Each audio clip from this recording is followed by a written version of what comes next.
torí ìwọ la fún ní ọ̀nà yẹn lánàá kó bá sọ̀rọ̀ but mi rò pé wọ́n tó gbé fídíò gan jáde fúnra rẹ̀ Kasman tó gbé fídíò yẹn jáde mi rò pé wò ó kó tó gbé jáde torí mo mọ̀ pé tó bá wò ó kó tó gbé jáde ni láìsí ẹni tó fẹ́ fi fídíò boost page ẹ̀ ò ní gbèrú fídíò bẹ́ẹ̀ jáde.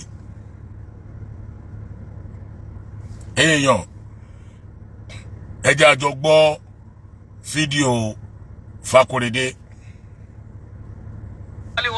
àmọ́ nítorí pé ọ̀rọ̀ ẹ̀sìn kọ́là. bẹ̀rẹ̀ látòrí Shana Abdulkadir Sheikh Ahmed Tijani Sheikh Jami Bulala Sheikh Ibrahim. jọgbẹ́nu dákẹ́ náà excuse me ta ló lọ́hùn inú ogbó ní background yẹ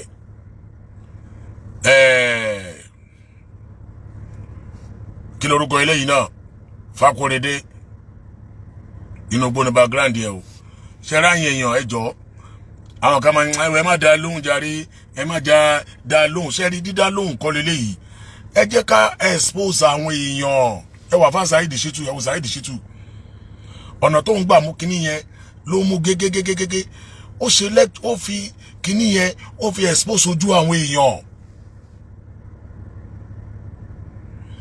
because eléyìí náà bó ṣe wà yìí nísìn tẹ́ bá lọ ka comment àwọn kan bẹ́ẹ̀ ó kárí àfáà gidi eléyìí Woli Olohun ní karamọ̀ ní kíníkan ní igbá ní ẹja jẹ́ káwọn èèyàn mọ̀ yìí pé ìsọkúsọ ló ń sọ jáde lẹ́nu. This time around a ní láti caution ara wa ká má bọ́ sórí social media condition tó wà ìgbà kan ìgbà kòkó bàbá aṣáṣun gẹ́rẹ́ kan gẹ́gẹ́rẹ́ kan ẹ fi condition kálukú ló ní condition ló jẹ́ kí n gbé ọ̀rọ̀ wá láàárọ̀ yìí gbogbo ẹni tí ń bẹ láyé ló ní condition tiẹ̀ kò sẹ́nìkan tí ń bẹ láyé tí ò má ní condition tó ń bá fù kò sí nǹkan tó wọn àti ẹ̀tọ́jọ́ ń bára wọn fà á.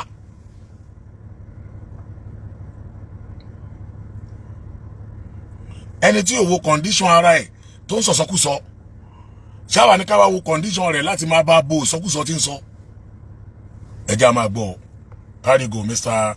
Fakorede. kí gbogbo wọn látòrí bàbá Sheikh Tajul Adabi Sheikh Tajul Mu'min Sheikh Kamaluddin Al-Adabi. ṣe rí pé nísìnyí ọ̀tọ̀ ni tó sọ ń pa àwọn bàbá yẹn tẹ́lẹ̀tẹ́lẹ̀ o pẹ̀lú gbólóhùn àwọn bàbá yín yẹn mo rí pọ́ kọ́ṣọ́ ẹ̀ níbí ó wá bẹ̀rẹ̀ sí ní padà wálé díẹ̀díẹ̀ gbogbo àwọn Tajul Adabi tó ti fẹnu sọ̀sọ́kúsọ sí tẹ́lẹ̀tẹ́lẹ̀ ó ṣàdúrà fún wọn ó ṣe good of you ara àwọn tá ní kò ṣe náà nù. bàbá wa Sheikh Abubakar Siddiq Agbarigidoma gbogbo wọn pátápátá nínú ilé Ọlọ́run tó ti lọ ọlọ́mọsábà ní yọ́nú sí wọn. bàbá Sheikh Abdulaziz Al-Falaki ẹni tí àwa ń jẹ́ mùrídí lábẹ́ wọn ọlọ́mọsábà ní yọ́nú sí gbogbo wọn àti gbogbo àwọn tó ti lọ nínú ìlú ẹnì kọ̀ọ̀kan láwọn ẹni Ọlọ́run ìtí àlè kàtán wa madarufa inda salati ọlọ́mọsábà ní yọ́nú sí wọn àmàdúpẹ́ o ọlá nẹ́bù wa Muhammad ìdórí yáyá salati tọ́sẹ̀ lọ rí kọ̀pẹ́kọ̀pẹ́ ọlọ́mọba ní kẹ́ gbogbo wọn lápapọ̀ abaka nẹ́bù wa Muhammad. nítorí àkókò wa àkí gbogbo ẹ̀yin olùgbọ́ wa ẹ̀yin tó kùn láyé nínú gbogbo bá ṣe jọ kùn láyé àwọn àṣẹ́kùnbà àwọn ẹni Ọlọ́run náà àkí àwọn náà Ọlọ́run kó bá lọ́rẹ̀ mi gbogbo wọn ọlá nẹ́bí wa Muhammad. ẹjọ́ ṣe ń gbọ́ báyìí. aṣọ àṣìtúmọ̀ àtúnṣọ wípé ọ̀tọ̀ ni olólùfẹ́ ọ̀tọ̀ ni olùgbọ́ kò papọ̀ mọ́ra wọn ẹlòmíín fẹ́ yẹn tó jẹ́ pé kò gbọ́ ó kàn sáà nífẹ̀ẹ́ rẹ̀ náà ni. ẹlòmíì gan fojú kan ná Muhammad náà rí sallallahu alaihi wasallam ṣùgbọ́n gbórúkọ àná Muhammad ó sì nífẹ̀ẹ́ rẹ̀. sallallahu alaihi wasallam. inú àwọn tó nífẹ̀ẹ́ àná Muhammad nírú wa iná wà gbogbo àwa tí à ń jọ ń gbọ́ wa gbogbo wa ní àkọlá rírí bó ti jẹ́ pé àná Muhammad sallallahu alaihi wasallam ó ní ẹni yóò tọ́ bá rí òun náà lórí àṣetánì ò lè gbé àwọ̀ òun wọ̀ àná Muhammad lọ sọ bẹ́ẹ̀ sallallahu alaihi wasallam bí bẹ́ẹ̀ kọ́ ọ̀pọ̀lọpọ̀ oníkéwú lásán tí yóò sí mọ̀ wọn ò bá tako rírí àná Muhammad ìpè látọdún wo tá nẹ́bí ti papòdà alọ́kùn á sọ pé òun rí i ṣùgbọ́n nẹ́bí gangan ló fẹnu ara ẹ̀ sọ pé ní bá rí òun lórí ṣètánì ò lè gbé àwọ̀ òun wọ̀ sallallahu alayhi wa sallam. So gbogbo ẹ̀yin olùfẹ́ wa ẹni tí ò tiẹ̀ gbọ́ wa lórí social media tó jẹ́ porúkọ wa lọ́kàn gbọ́ àtẹ̀yin tẹ́ ń fẹ́ wa tó jẹ́ pé bẹ́ẹ̀ ṣe ń gbọ́ wa náà lẹ́tún fẹ́ wa àtẹ̀yin tó sì já sí pé Ọlọ́run kó bá ṣe dáadáa fún yín àtẹ̀yin tó sì jẹ́ pé nǹkan ń gbọ́ wa ni Ọlọ́run kó yọ́nú sí ẹ̀yin náà gbogbo ayé ò lè fẹ́ yẹn tán. Confirm. Ànábì wa Muhammad náà sallallahu alayhi wa sallam àwọn kan gbọ́rọ̀ ẹnu ẹni ṣùgbọ́n a rí nínú wọn náà tọ́lọ́run padà ṣe kíni tó padà yí padà. Tí a kàn fẹ́ máa fi dára wa lójú tá a sì fẹ́ kó yéra wa ara ń tà ń sọ òun náà ni pé tá a sì tún tẹ̀ síwájú Allahu Akbar bí èèyàn bá fẹ́ràn ẹnìkan kò ní ra léèbù rẹ̀ láyé ẹni tí ó bá kórìíra ẹni ní máa sọ àléébù ẹni. Bẹ́ẹ̀ni. Ọ̀kan náà àwọn nǹkan ní àgbàlagbà tó ti lọ ó ní béèyàn fẹ́ ni kì í wò rẹ ni. So ẹni bá fẹ́ràn ẹni kò ní rí àléébù ẹni. Number one, sorry Mr. Ifakorede dákẹ́. Ẹni bá fẹ́ dákẹ́ nu ẹ dákẹ́.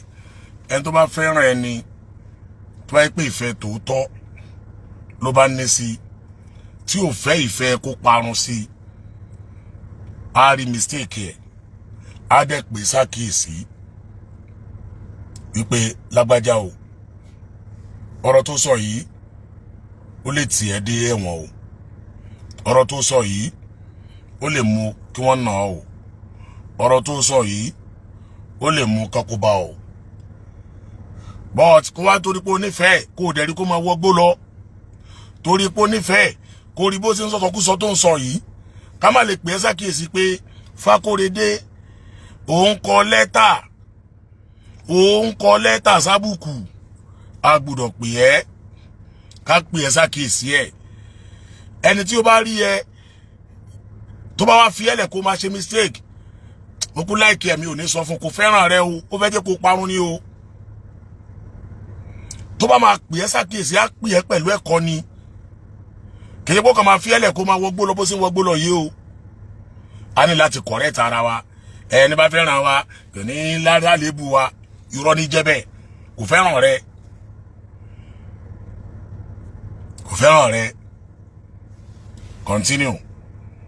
Fàlébù rẹ̀ sáyé kò sì sọ pé ànábì lálébù níwájú òun nítorí pé kí ni Ọlọ́run fẹ́ràn àná Muhammad sallallahu alayhi wa sallam bí a bá sì wò ó arákùnrin kan bẹ tá à ń pè ní Abi Ayyub al-Ansari nínú sahaba ànábì Muhammad sallallahu alayhi wa sallam ó fẹ́ràn ànábì débi wípé tí ó bá ṣe ànábì ó máa ń bẹ lọ́hùn pé kó ṣeun. Abu Ayyub al-Ansari. tó bẹ́ẹ̀ gẹ́ níjọ́ tí wọ́n ja ogun kan ogun yìí ó kẹ́rù ó kó mọ ó kó gbogbo nǹkan ànábì ṣẹ́gun lójú ogun yẹn wọ́n wá láwọn nínú àwọn kèfèrí obìnrin kan wá lóun gbà fáná Muhammad sallallahu alayhi wa sallam ó wá lóun fẹ́ máa bá ná Muhammad lọ tẹ́ẹ̀fì mọ bí fẹ́ ṣe tó ní o ó wá lóun fẹ́ máa bá ná Muhammad lọ ìgbà tóbìnrin wa ń tẹ̀lé ná Muhammad lọ Abi Ayyub al-Ansari tó jẹ́ sàhábà kò wá fi àná Muhammad lẹ̀. ibi tí mo dẹ̀ ń lọ jìnnà gan o ibi tí mo lọ jìnnà gan o. òun fẹ́ sùn pẹ̀lú ànábì Abi Ayyub al-Ansari tá a wí yìí ó wá ṣe kí ni. brother story tó ń sọ yẹn fi story yẹn lẹ̀ wọ́n fọlẹ́ ẹni Ọlọ́run bù tọrọ. ẹjọ ibi tí mo fẹ́ gbọ́ lẹ̀ fi story lẹ̀. ẹni aláìmọ̀kẹ́ wàá sọ yí pé ìwé ìròyìn ni kòró ń kà. Allahu Akbar. ìwé ìròyìn ló ń kà o. ìwé ìròyìn wo. ìwé ìròyìn ló ń kà o. ìwé ìròyìn. ọdún tá a ti sọ̀rọ̀ lórílẹ̀‐èdè Nàìjíríà. níbo. wípé àwọn àkókò kan ń bọ̀ tó jẹ́ pé àwọn èèyàn ò rí owó wọn ò ní rí tí wọ́n fi rà. ṣé wọ́n ló sọ bẹ́ẹ̀. àkókò kan ń bọ̀ àwọn èèyàn ò rí tí wọ́n rà wọn ò sì ní rówó rà. Allahu Akbar. ìbíláyé la wà no cash bá wà ní Nàìjíríà. ṣẹ́gbọ́n tó sọ bẹ́ẹ̀ o ó lóun ti sọ̀rọ̀ yẹn tipẹ́ pé tó bá tó táìmù kan o àwọn èèyàn ò rí owó wọn ní rí tí wọ́n fi ra o àwọn èèyàn wọn á rí tí wọ́n á rà o wọn à ní rówó tí wọ́n fi rà á Fakorede ó lóun ti ríran yẹn tipẹ́ tó ti sọ kalẹ̀ òun ti sọ kalẹ̀ tipẹ́ o ọmọdún mélòó Fakorede tó ti sọ léyìí kalẹ̀ o àsìkò rẹ̀ lóde yìí o gbogbo ohun tí Fakorede sọ kalẹ̀ gbogbo ẹ̀ níṣẹ́ yìí o Allahu Akbar gbogbo ohun tó sọ kalẹ̀ oníṣẹ́ yìí o no cash ń bọ̀ o emele fi emele ń bọ̀ wálé ayé o tí ó wá kówó kó ńlẹ̀ o tẹ́ẹ̀ ní rówó náà o Allahu Akbar Fakorede continue. no cash ó ṣẹlẹ̀ ní Nàìjíríà lájọ wà nígbà tí mo sọ fún wa yí pé tó bá tó àwọn àkókò kan Allahu Akbar Allahu Akbar àwọn nǹkan kan ó tún ṣẹlẹ̀ yàtọ̀ sí COVID-19. bí kí tó ní o. Èbí Nàìjíríà la wà. bí kí ni. níjọ́ tí ẹ̀sàsì tó ń ṣẹlẹ̀. ẹ̀sàsì ṣẹlẹ̀. ok Fakorede ní òun lòun sọ pé ẹ̀sàsì máa dé yàtọ̀ sí COVID-19. DJ YK gangan ni eléyìí gbà. ó ní òun ti sọ kalẹ̀ pé ẹ̀sàsì ó ṣẹlẹ̀ o lẹ́sàsì dé bá dé o Nàìjíríà kan iná lájọ wa o Fakorede ló sọ o ta ló sọ bẹ́ẹ̀ Fakorede ló wí jáde ó yá. lẹ́yìn COVID-19 ni o Nàìjíríà la wà no cash ṣẹlẹ̀ orílẹ̀-èdè yìí la ti sọ gbogbo iná sì ń fọkàn bá wa bọ̀ yí pé àwọn wo èmi ò gbọ́ ẹ rí ná nọ́mbà 1 mi ò gbọ́ ẹ rí pé mi ò tiẹ̀ kọ́kọ́ rí ẹ ó yá ìjẹrin àbíjà àrùn tí mo kàn rí fídíò ẹ tán sẹ́ndì ẹ̀ sí mi wọ́n ní tátún lélẹ́yìí náà bá ń sẹ́ndì àwọn oríṣiríṣi fídíò ẹ̀ sí ẹ mo ní Nàìjíríà kan náà wọ́n látún jọ wà yìí tó Fakorede continue èmi ò rí ẹ rí o mi ò àmọ̀ bóyá àwọn tó wà lórí tó àwọn yẹn mọ̀ ẹ̀ gan bí oyè máa ní kọ́sítọ́mà gan láàárín àwọn tó ti wà lórí prógrámù láàárọ̀ yìí àwọn kọ́sítọ́mà yẹn máa pọ̀ gan o múlẹ̀ gidi ni o ok. oyin náà lè máa náwó aláró owó aláró bí ò tiẹ̀ kárí ṣé wo èròyìn náà ló dé bẹ́ẹ̀. ẹni Ọlọ́run ọba ti bùn lẹ́bùn kan kọ́ fọlẹ́ ẹni Ọlọ́run bùn tọrọ. jọ o kì í ṣe pé kò jọ èmi gan ẹ máa ṣe wá nọ́mbà ẹ báyìí mo nídìí ẹ̀bùn ẹ o èmi nídìí irú ẹ̀bùn tiẹ̀ o kó ra fún mi báyìí gbàrà kí n kàn rí wájú báyìí pé tó Al-Fulani o mo máa rí 20 million naira lọ́la ó mọ̀ pé o tó mọ̀ yí pé dákun ẹ̀bùn wo leléyìí continue já máa gbọ́ ẹ lọ́nà. pé kò dislike ń tọ́lọ́hún fún sọ fọ́lọ́hún irú ẹ̀bùn tó bọ́ lágbájá yìí tọ́ ọba ti ṣẹ̀tanú ẹ̀ Ọlọ́run ó fún wọn náà. ẹ̀bùn kí n máa mọ̀ pé ẹ̀sà sí ó ṣẹlẹ̀ ẹ̀bùn ká máa mọ̀ pé COVID-19 ó ṣẹlẹ̀ gbogbo ẹ̀bùn tó ti kàkalẹ̀ ẹ̀sìn yìí tí ẹ̀wà rẹ̀bùn kan tó wá ló ti sọ kalẹ̀ síwájú pé tó bá dìgbà kan Nàìjíríà o gbogbo ẹnìkọ̀ọ̀kan ẹ̀ máa jí o ẹ̀ máa bá 10 million níwájú ilé yín o rí gbogbo yìí o tó ẹ pé ẹ̀bùn yìí náà tiẹ̀ ní ok ẹ̀bùn pé ẹ̀sà sí ó ṣẹlẹ̀ ìwọ lórí sí Nàìjíríà ẹ̀bùn pé COVID-19 ó ṣẹlẹ̀ ìwọ náà ní ẹ̀bùn pé kí tó ní àwọn ẹ̀bùn mélòó lòun rí yìí náà o wá rí ẹ̀bùn kankan sí gbogbo Nàìjíríà pé tó Nàìjíríà o tẹ́ bá ti jí lọ́la o gbogbo wa ẹ̀ máa bá 10,000 lórí kíní yìí o rírú ẹ̀bùn báwọn ta ni wàá fi rú ẹ̀bùn tiẹ̀ yìí tọrọ ẹ̀bùn tí ò rí nǹkan kan ju pé bí ogun bí wàhálà bí no cash bí kankan ẹ̀bùn no cash ẹ̀bùn COVID-19 ẹ̀bùn EndSARS ẹ̀bùn cashless irú àwọn ẹ̀bùn wo lẹ́bùn tiẹ̀ yìí tó wá nígbà náà pé àwọn èèyàn táwọn bínú ẹ̀bùn ẹ̀ àwọn ò tọrọ rú ẹ̀bùn no cash o ẹ̀bùn cashless o ẹ̀bùn EndSARS o ẹ̀bùn kótólókù àwọn ẹ̀bùn COVID-19 ẹ̀bùn EndSARS àtọrọ rú ẹ̀bùn báwọn o Mr. Fakorede wẹ́bùn mi wá àgbẹ̀bùn yẹn wọlé continue. Amanda Muhammad sallallahu alaihi wasallam anabi ni tó bá gbẹ̀yìn ayé. Sorry brother mi sorry anabi yẹn dùn lẹ́nu ẹ̀ gan anna Muhammad sallallahu alaihi wasallam anna Muhammad sallallahu alaihi wasallam ẹ̀bùn emele fi emele ni wọ́n ní o rẹ́bùn gidi mu wa continue bàbá wa aláṣẹlá wọ́n sì kú kéta sí ọkàn àwọn àfa anna Muhammad ló sọ bẹ́ẹ̀ sallallahu alaihi wasallam ẹ wá wo ayé lónìí bẹ́ẹ̀ bá rẹ̀ ní ti ń tako ohun tọ́lọ́hún ṣe lára wa àti nínú àwọn àfáà mi náà tó sọ pé máa gbọ́ èmi ò ká ẹbọ rí mọ́ ẹ lọ́wọ́ o ó láwọn àfáà kan sọ wípé ẹlẹ́bọ ni kòró o èmi ò ká ẹbọ rí mọ́ ẹ lọ́wọ́ o àmọ́ àwọn ọ̀rọ̀ tó ń sọ jáde lẹ́nu ọ̀rọ̀ ẹbọ ni ọ̀rọ̀ ẹlẹ́bọ ni mi ì ká ẹbọ rí mọ́ ẹ lọ́wọ́ o àmọ́ àwọn ọ̀rọ̀ tèmi wò nú àwọn fídíò ẹ̀ tó ti ṣe yìí o ọ̀rọ̀ ẹbọ ni o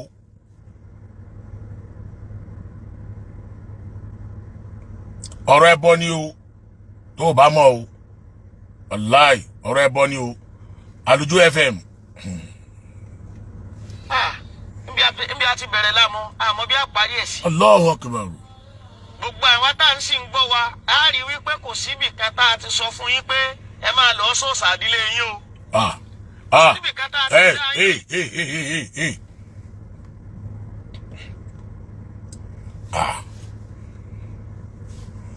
Ó síbi tó sọ pé ká máa lọ sóòsà àdílé yín ṣé ká bàbẹ̀rẹ̀ sí ní kó àwọn fídíò sí ẹ wá tó ń sọpọ́ọ̀tì ta lọ́lọ́run tó ń sọ yí pé èwo lẹ̀sìn wèrè tẹ́ gbé lérí ẹ má gbẹ́sìn lérí ẹjọ́ kí ni túmọ̀ kí ni ẹ má gbẹ́sìn lérí jàre ẹ fi àwọn tó ń ṣe òòṣà wọn lẹ̀ kí ni túmọ̀ yìí hùn ó dẹ̀ pé rẹ̀ ní mùsùlùmí ó dẹ̀ sọ pé òkè ṣẹlẹ́bọ ìsìláàmù ti tẹ ó dẹ̀ fojú ẹ̀ gbolẹ̀ kò sẹ́dìgbà tó bá lanu sọ pé ẹ máa lọ sóòsàdílé yìí appearance show the manner àwọn appearance àti gbogbo tó ń sọ jáde lẹ́nu ti jí òye wa yí pé ó sọpọ́ọ̀tì òòṣà nìyẹn.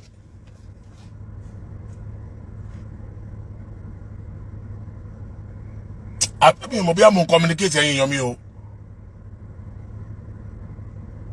gbogbo tó bá gbé wá tó jẹ́ nǹkan tó jáde fídíò mi àbẹ̀ analyze ẹ̀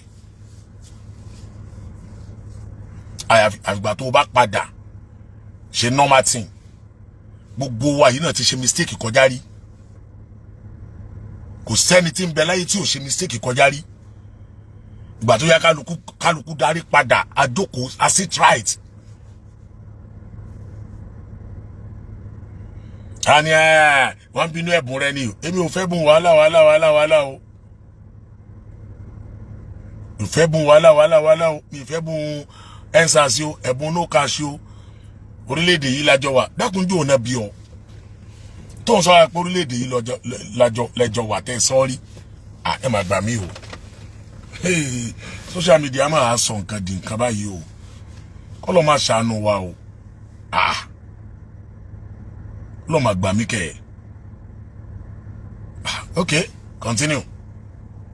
pé ẹ máa lọ bọ Ṣàngó níta ń pè wá sí òun náà ní báwo la ṣe fẹ́ràn ara wa báwo la sì ṣe sin Ọlọ́run tá a fi rọ́lọ́run sìn.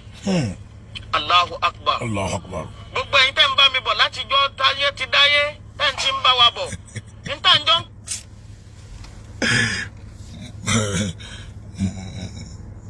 bọ̀bọ̀ yìí ó ní gbogbo ẹ̀yin tẹ́ ẹ̀ ti ń bá òun bọ̀ Àlùjọ FM ẹ̀yin lẹ́ẹ̀ ti ń bá bọ̀ láìjọ́ táyé ti dáyé o látàrí ànábì Ádámọ̀ táyé ti dáyé lẹ́ẹ̀ ti ń bá bọ̀ eléyìí ti wáyé rí láìmọye gbà ó ti wáyé níjọ́ tọ́lọ́run ó ṣẹ̀dá ayé gan wọ́n jọ ń bẹ́ẹ̀ ni Allahu Akbar gbogbo ẹ̀yin tẹ́ ẹ̀ ti ń bá bọ̀ láti mọ Ọlọ́run gbẹ́bẹ̀ máa ka gbogbo ẹ̀yin tẹ́ ẹ̀ ti ń bá bọ̀ láìjọ́ táyé ti dáyé o Ibrahim Ìṣọ̀lá Umu Rafaida gbogbo ẹ̀yin tẹ́ ẹ̀ ti ń bá bọ̀ ẹ̀yin ní dákọ̀ wọn o Aliyu Abdulrahim Murtala wa ìwọ tó bá bọ̀ ní kò tètè yá sí kíni kò àmọ́ sọ pé wò ó bá bọ̀ o.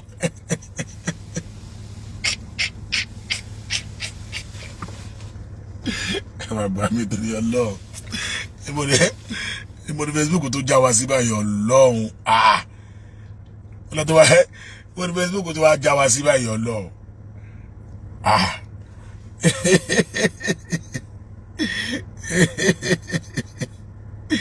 Gbẹ̀ngà Àdòwú bye bye ẹ wá gbà wá báyìí torí Ọlọ́run okay continue. wá sí náà ni wípé báwo lọ́lọ́run ó ṣe tún máa ṣàlékún mọ̀nẹ́ wa. bàbá rẹ nìkan lónìí wọ́n wá láfa kan sọ̀rọ̀ wọ́n wá sọ wípé bákan lílí mọ̀lí. àfa sọ pé àwa sọ pé lílí mọ̀lí. n tó wí ni sọ́ọ̀rì n tó sọ ni ṣé mi mo sọ sí ọ lẹ́nu ni ẹjọ́ lílí mọ̀lí ta ló wí bẹ́ẹ̀. Lili mali kiyahum lili mali lili kiyahum Lili Mali ìwọ ló sọ bẹ́ẹ̀. Ìwọ ló sọ bẹ́ẹ̀ Lili Mali ìwọ ló sọ. Agbobamo Abiodun ọmọ side yín ló sọ Lili Mali. Àwa lábẹ́ wí ni. Ẹ wá gbà mí lọ́wọ́ Lili Mali ìwọ ló sọ bẹ́ẹ̀. Continue.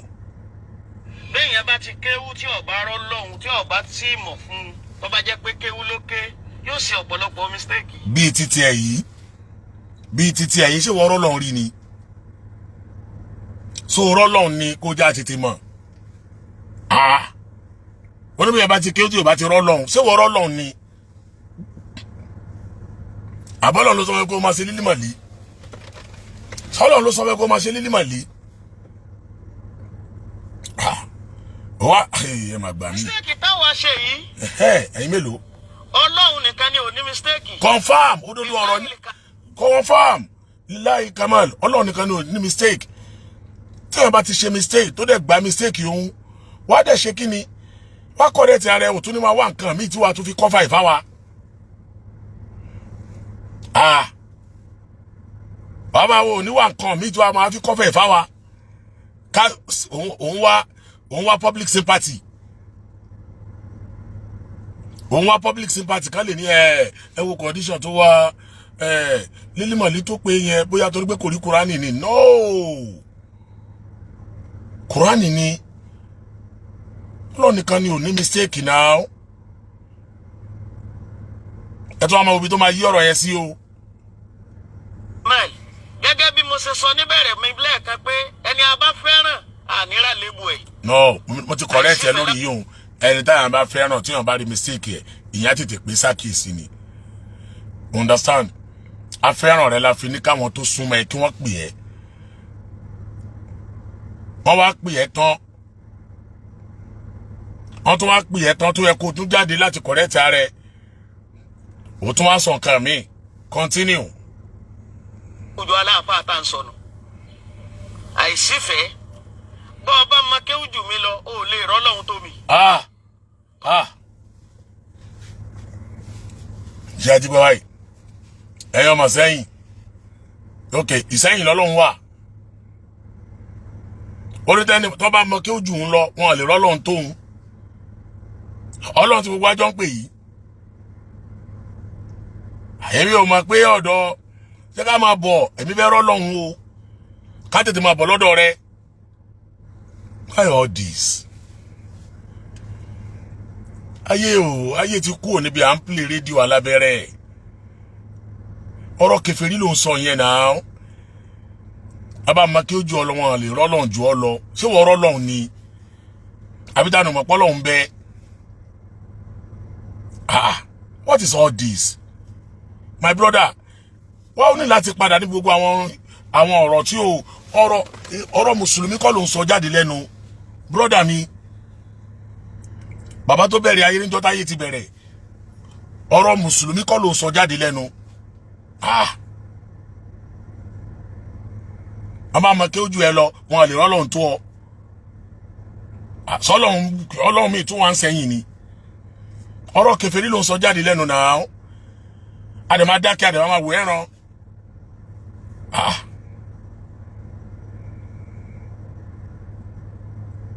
Continue.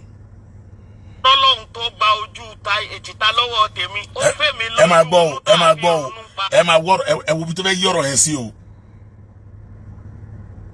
Ẹ máa wo bí tó fẹ́ yí ọ̀rọ̀ yẹn sí o. Ẹ máa wo o. Báwo lọ́lọ́run ṣe? Ó ní Ọlọ́run tó gba ojú ta tòun. That is ìpèníjà ojú tóun ní. Ọlọ́run tó wá fún un lójú inú mi. Tí ò fa àwa sórí ojú inú tọ́lọ̀ ń fún ẹ tó fi ń sọ ìsọkúsọ yẹn. Ojú inú yẹn lọ́lọ́run fún àwa náà tá a fi rí pé ojú inú tiẹ̀ yìí o ìsọkúsọ lójú inú tiẹ̀ ń gbé wá o. Ojú inú tiwa wá ń jẹ́ ojú inú tiẹ̀ pé ojú inú ti tiẹ̀ yẹn o ìsọkúsọ ló ń gbé wá o. Ojú inú tiẹ̀ ìsọkúsọ ló ń gbé wá o. díẹ̀ bó ṣe rí nu continue. Wallahi tallahi summa billahi. Ọlọ́run tún ṣàánú mi débi pé. Má máa bú aláìtàláì mọ́. Aláìtàláì sorry. Dákẹ́ ní kò tó sọ yẹn. Dákẹ́. Aláìtàláì yẹn dẹ̀ dùn lẹ́nu ẹ. Ó dùn lẹ́nu ẹ. Ó dùn lẹ́nu ẹ.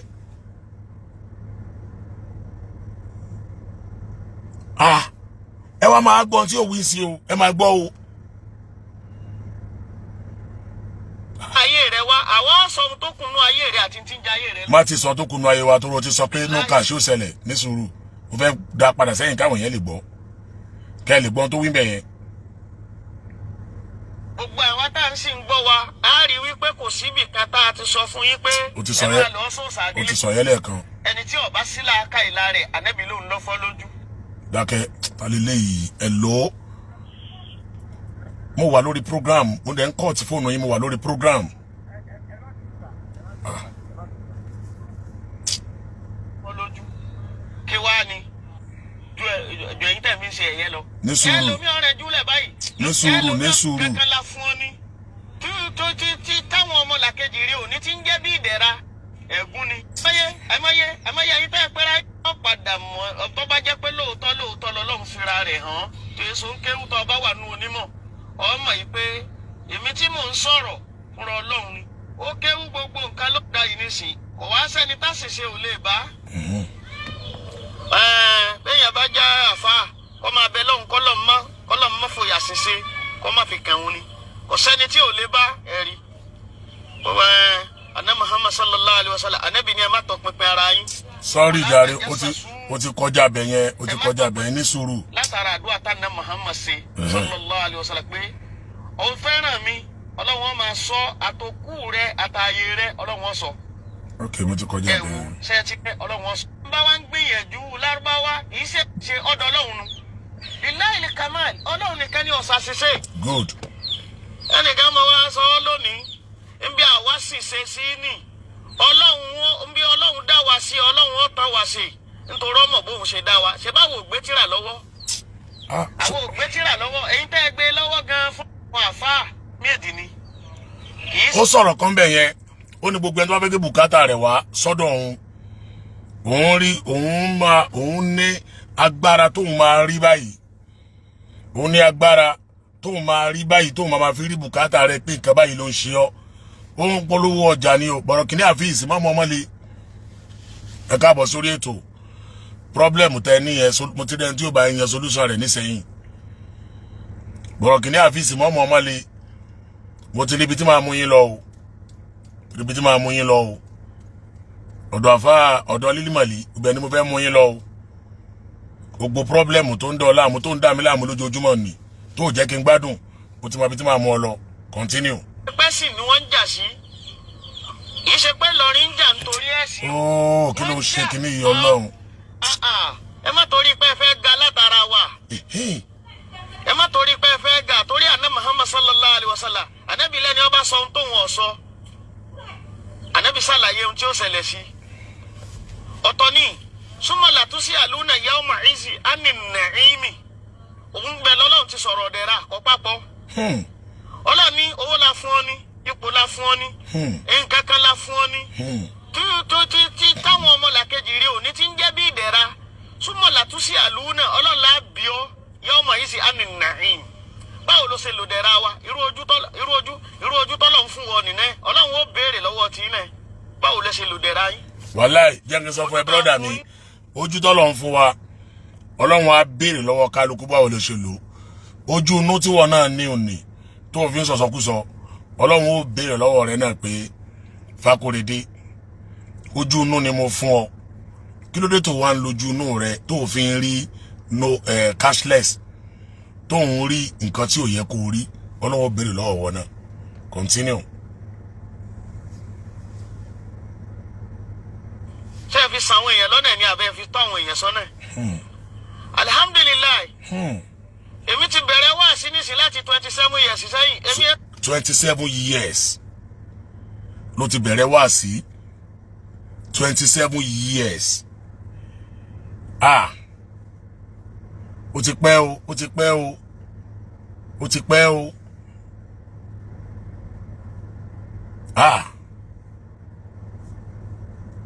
27 years on stage.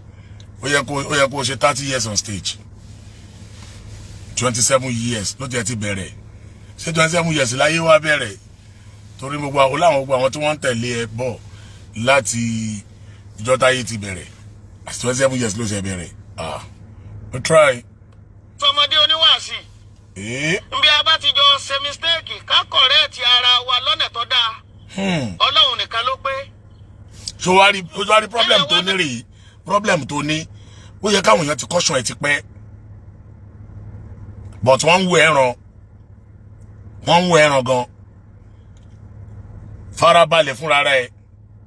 Jókòó. Ní ká máa play gbogbo àwọn ọ̀rọ̀ tó ti sọ. Kó wá máa fi ti ara rẹ̀ gbọ́. Ìwọ gan fún ara ẹ̀ wàá rí wípé ìsọkúsọ rẹ̀ pọ̀ gan. Tó ẹ pé 27 years ló ti bẹ̀rẹ̀ tó tọ́ o. Ó lè jẹ́ 27 years o, ó lè jẹ́ 30 years o. Gbogbo 27 years yẹn àwò tí ìdáyé ń gbà yẹn. But eléyìí tá ń gbọ́ lẹ́nu last week yìí ó jẹ́ ká rí tó ń bá bọ̀ láti 27 years wípé wòròwòrò ni. 27 years tí wọ́n sọ yẹn àwò tí ìdáyé àìwá nu ayé rárá ń gbà yẹn. Bóyá tí ò jẹ́ ká mọ̀ ọ́nù a ti ń bá bọ̀ alihamudulilayi àwa ti pẹ́ nínú alárí so far so good tàtẹ̀ ló kọ́ náà o dákẹ́ màláíkà ló kọ̀ yìí o ti ń bá bọ̀ ti pẹ́ o àwò tí ìdáyé ń gbà yẹn ó ti yé àmọ́ tó gbogbo 27 years yẹn àtẹnu díẹ̀ tààrà agbólẹ́nu àná àtijẹ́ta yìí ìsọkúsọ ni.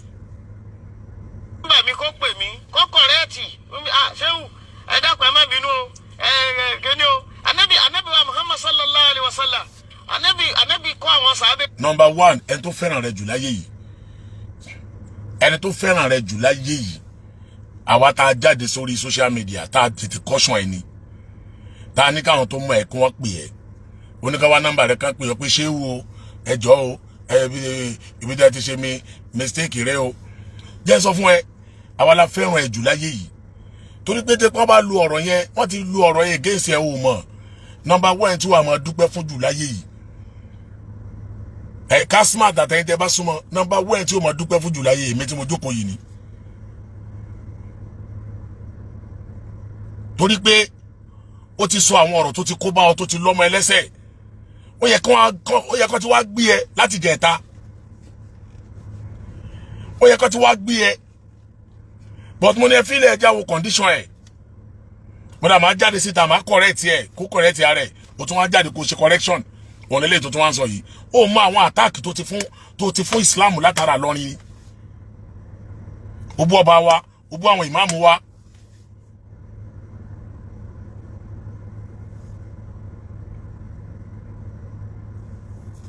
wọ́n nígbà náà pé yẹ ká ti pè ẹ́ ṣéwù 27 years continue. jọjọ kan ó níta ló lè kírun bọ́lọ̀ ṣe ní káàkiri gbogbo wọn wá yọjú wọn làwọn lè kí Ànábì ní ọyá tí ò ní rùn kankan sallallahu alaihi wasallam àti ẹ̀túndúpẹ́ ti wà yìí ṣẹlẹ̀ láàárọ̀ ni àbí mọ́tò láàárọ̀ ńgbà tá a rí tẹ́lẹ̀. nígbà tó wá mọ̀ pé ẹ máa gbọ́ bọ̀bọ̀ yìí ó ní wọ́n tẹ̀ dúpẹ́ tiẹ̀ ṣe mọ́tò ló fẹ́ ronú kó fẹ́ rà ni àbílẹ̀ ló ronú kó fẹ́ kọ́ ni gbà tó kúkú rí tẹ́lẹ̀tẹ́lẹ̀ o rí mọ́tò tẹ́lẹ̀tẹ́lẹ̀ o rí lé tẹ́lẹ̀tẹ́lẹ̀ ṣé ìyẹn ló fẹ́ máa rò ní understand nígbà tó mọ̀ pé o ronú mọ́tò o ronú lé wáyé tó ronú freedom ara ẹ̀ wáyé tó ronú freedom ara ẹ̀ tó wá ń sọ̀sọ̀kúsọ tí sọ̀kúsọ wá ń jáde lẹ́nu rẹ̀ láti máa attack èèyàn.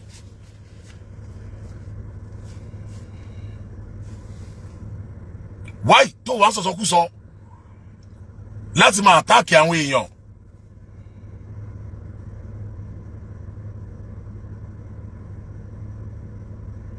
bó o bá ronú ilé tó ronú mọ́tò ó yẹ kó ronú freedom ara ẹ̀ náà àbáwọn tó wà lẹ́gbẹ̀ẹ́ ò sọ fún ẹni pé ó ti ń ṣe cyber bullying.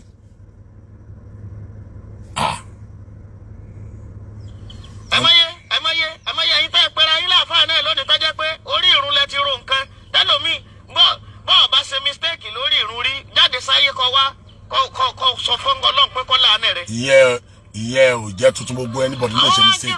Ànábì ní sallallahu alaihi wasallam ẹ gbogbo yín ta nínú yín tí ó wá búra pé òun ò ro nǹkan kan ọ̀kan náà sàábé ní wa Ànábì mi ò lè búra èyí tí ń gbìyànjú lọ tẹ́lẹ̀ ń gbìyànjú lọ àmọ́ ń gbọ́ dáàrin kan yíwà sí wíṣù dọ́kàn mi ìṣe èèyàn nu ṣé ń bẹ̀ láti wá máa sọ lónìí pé àwọn Ànábì àwọn sàábé àìníkẹ́ ò sí wòlíì Ọlọ́run kẹ́ ò lè bá sàábé ṣáàbìlì kádìrì ọ̀bá sàábé àtọ́gbéṣẹ́ àmọ́dá Tìjání nínú gbàgbọ́ nínú gbogbo nǹkan àwọn sàábé tọ́lọ̀ ń ṣàfọ̀mọ́nu tó jẹ́ pé àwọn ni wọ́n fẹ́ wà nípò kejì kọ́kàn mọ́sánná Muhammad sallallahu alaihi wasallam síbẹ̀ náà wọ́n ro nǹkan mistake bá wọn ká tó wá sọ wípé àwọn èèyàn tá a tó lájì nínú sẹ́tà wọn sábẹ́ àlẹ́bí. Now ẹnìkan máa wá sọ fẹ́nìkan lónìí pé ó ṣe mistake ta ló kọjá àṣìṣe. kò sẹ́ni tó kọjá àṣìṣe tá a bá ṣe mistake á pera wa ni ìwọ ríra rẹ tán nísìnyí o ti ríra ẹni rí i pé èmi ṣéwù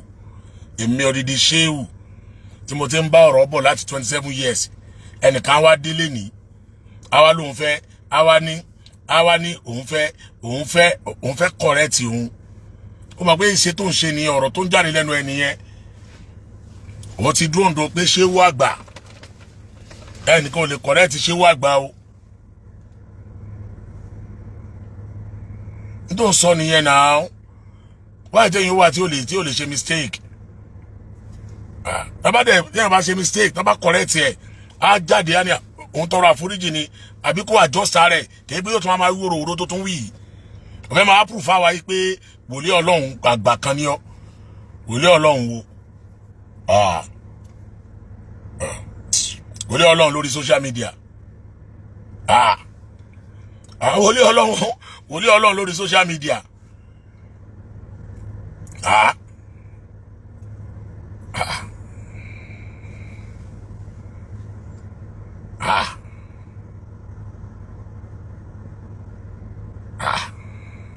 continue.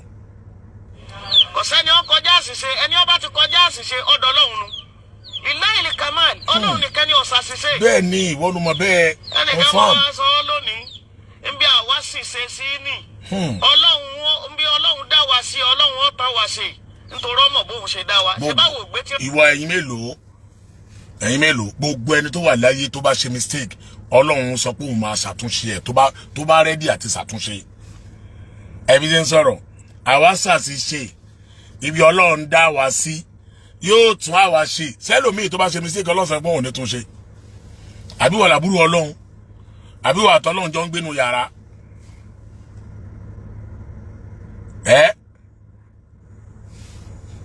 continue. lọ́wọ́ àwọn ògbé tíra lọ́wọ́ èyí tẹ́ ẹ gbé lọ́wọ́ gan fúnra ara yín lómi ọ̀rẹ́ júlẹ̀ báyìí yóò sì máa fi àṣìpé nǹkan mi. Confirm ó gbé tíra lọ́wọ́ ẹjẹ àgbà bẹ́ẹ̀ pé ó gbé tíra lọ́wọ́ ló fi ṣe mistake lima lílí la fi sọ pé lima ni molecule yawm lima molecule yawma lillahi al-wahid al-qahhar ló wà ní al-Qur'an kì í ṣe lima lílí ẹlòmíì lè gbé Quran lọ́wọ́ kó ṣe mistake kó ka Yasin kó já sí kan mi tó mistake bẹ́ẹ̀ bá wá tá bá pè é ṣàkíyèsí expectation ti wà ní pé ó tọ́ ni o mistake ni o báyìí lọ́lọ́ ṣe wí o kọ́lọ́n dáríjì wá o ṣé mi ò ṣe mistake ni ṣáwọn tó ń wò mí ò ṣe mistake ni. Continue. wá rọ́lọ́hún lára àyùn. kárọ́lọ́ lára dákẹ́ kárọ́lọ́ lára mistake yẹ kárọ́lọ́ lára mistake yẹ ok ó ní torí pé òun ò ríran sìn pé òun ní ìpèníjà ojú nísìn òun wá ń ka Kùránì òun wá ṣe mistake ká máa rí Ọlọ́run lára pé ẹ fi bàbá lẹ o ẹ fà wọn ṣéwù lẹ o Ọlọ́run ní ń dá lára wọn ṣéwù o Ọlọ́run ní ń dá lára wọn o story ni gbogbo yẹn gbàgbé ìpàdé mi story ni Ọlọ́run bẹ lára gbogbo nǹkan ṣé wọ Ọlọ́run tí ẹ ṣe ìwọ lè sọ̀rọ̀ jáde lẹ́nu nísìn Ọlọ́run dẹ̀ tún fún ẹ lójú inú ìpèníjà ojú ìta ló ní ẹlòmíì ò wá lójú inú kò lójú ìta kò tún wá lè rìn ọ̀rọ̀ rẹ̀ ò dẹ̀ tún lè já gere ó dẹ̀ ń gbélé ayé àmọ́ Ọlọ́run lára òun náà kò sẹ́ni ẹni tó yẹ sọ́lọ́run lára ẹ̀ tá a lè máa rọ́lọ́run lára ẹ̀.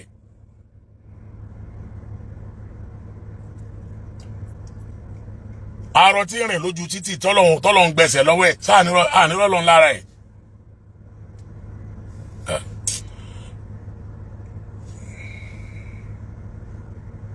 bó ṣe rí nìyẹn.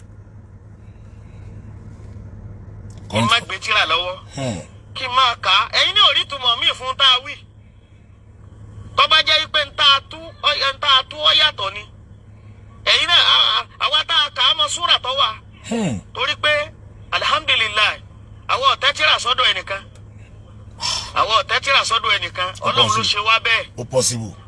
ẹ̀yin tẹ́ wá tẹ́ tírà tẹ́ ka nẹ́wù tẹ́ ka sọ́rí fún Allahu Akbar ẹ máa wá sọ yí pé ńgbà náà lẹ́ẹ̀ máa rí atọ́wò ẹnìkan Allahu Akbar lárúbáwò lè wá sọ Yorùbá torí pé kìí ṣèdè wọn. confam. báwa náà bá wá ń gbìyànjú lárúbáwá kìí ṣèdè wa a máa ṣe mistake. so nítorí ìdí eléyìí ẹ má jẹ́ a máa fi mistake ara wa búra wa. kò sẹ́ni o. Ọlọ́run sọ fún anábùwà Muhammad sallallahu alaihi wasallam. ṣe rí àwọn kọ́kọ́ wà bọ́bọ́ yìí ó kàn án wọ́ fúnra ẹ ló ń communicate issue. ó ṣe mistake Kùránì wọ́n dẹ̀ correct ẹ wọ́n dẹ̀ tún pé ẹ sákèsí pé gbogbo àwọn nǹkan tó ń sọ nípa Ìlọrin nípa àwọn àfáà Ìlọrin kó bọ́ọ̀lẹ̀ ń bẹ̀ kó má ṣe bẹ́ẹ̀ mọ́ ló tún wá jáde ló tún wá sọ nǹkan míì àwọn continue. Ọlọ́run ní ẹ má fẹ́ nìkan ṣe yẹ̀yẹ́ ẹ̀yin ọ̀ka Kùránì yìí débẹ̀ ni. Ọlọ́run ní ẹ má fẹ́ nìkan ṣe yẹ̀yẹ́ tọ́rẹ́ ní tẹ́ẹ̀ bí ń ṣe yẹ̀yẹ́ ni ó lè lóore lọ́dọ̀ èmi Ọlọ́run ọba. wàláhì ọ̀rọ̀ Al-Qur'ani ni. Al-Qur'ani ni. àbá amúlẹ́gbẹ́ alọ́sàlẹ̀ ọ̀rọ̀ Al-Qur'ani ni. èyàn gbọ́dọ̀ fi yan ṣe yẹ̀yẹ́ ó lóore lọ́dọ̀ Ọlọ́run ọba. ìwọ mọ̀ bẹ́ẹ̀ pé ò gbọ́dọ̀ èyàn ò lè fi yan ṣe yẹ̀yẹ́. àwọn bàbá tí wọ́n wá ń bú àwọn ṣé wàá límì àwọn Tajul Adabi tí wọ́n wá fi ń ṣe yẹ̀yẹ́ ṣó dáa bẹ́ẹ̀.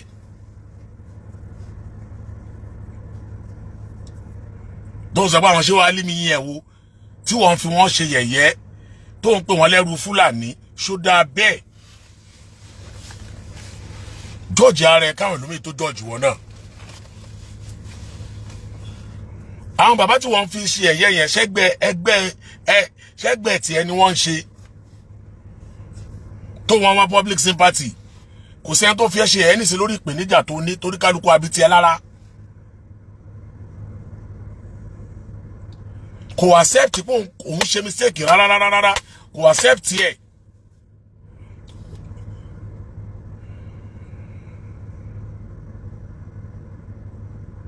kò accept ẹ̀. ẹbí ẹ̀ tẹ̀ máa accept customer media tó gbé fídíò bọ̀bọ̀ yìí jáde ó dẹ̀ promise wa ń bí ìlànà pé wàá mọ́nítọ̀ ẹ̀ dáadáa á ṣàtúnṣe lélẹ́yìí ó dẹ̀ gbé jáde.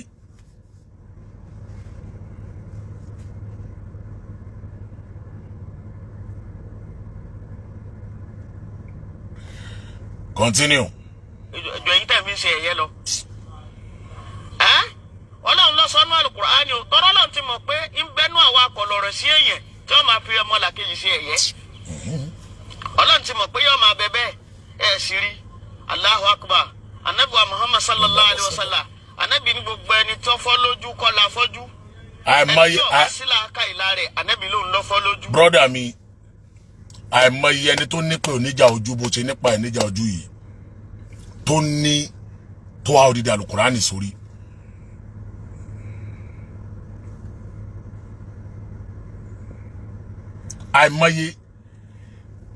àìmọye ẹni tó ní ìpèníjà ojú tó wá odidi Al-Qur'ani sórí tí wọ́n dẹ̀ kí n ṣe mistake ó lọ́lẹ̀ Haúsá kó lọ wọ́n rẹpẹtẹ ni lọ́lẹ̀ Yorùbá wa ibi náà kó lọ kó ẹ bá ṣe mistake á correct ara ẹ̀ ni ó lè wá máa tàn wá bí ẹni pé wà tọ́lọ́run jọ ń gbé ni pé Ọlọ́run kan ó kàn bọ́lẹ̀ látòkè ni.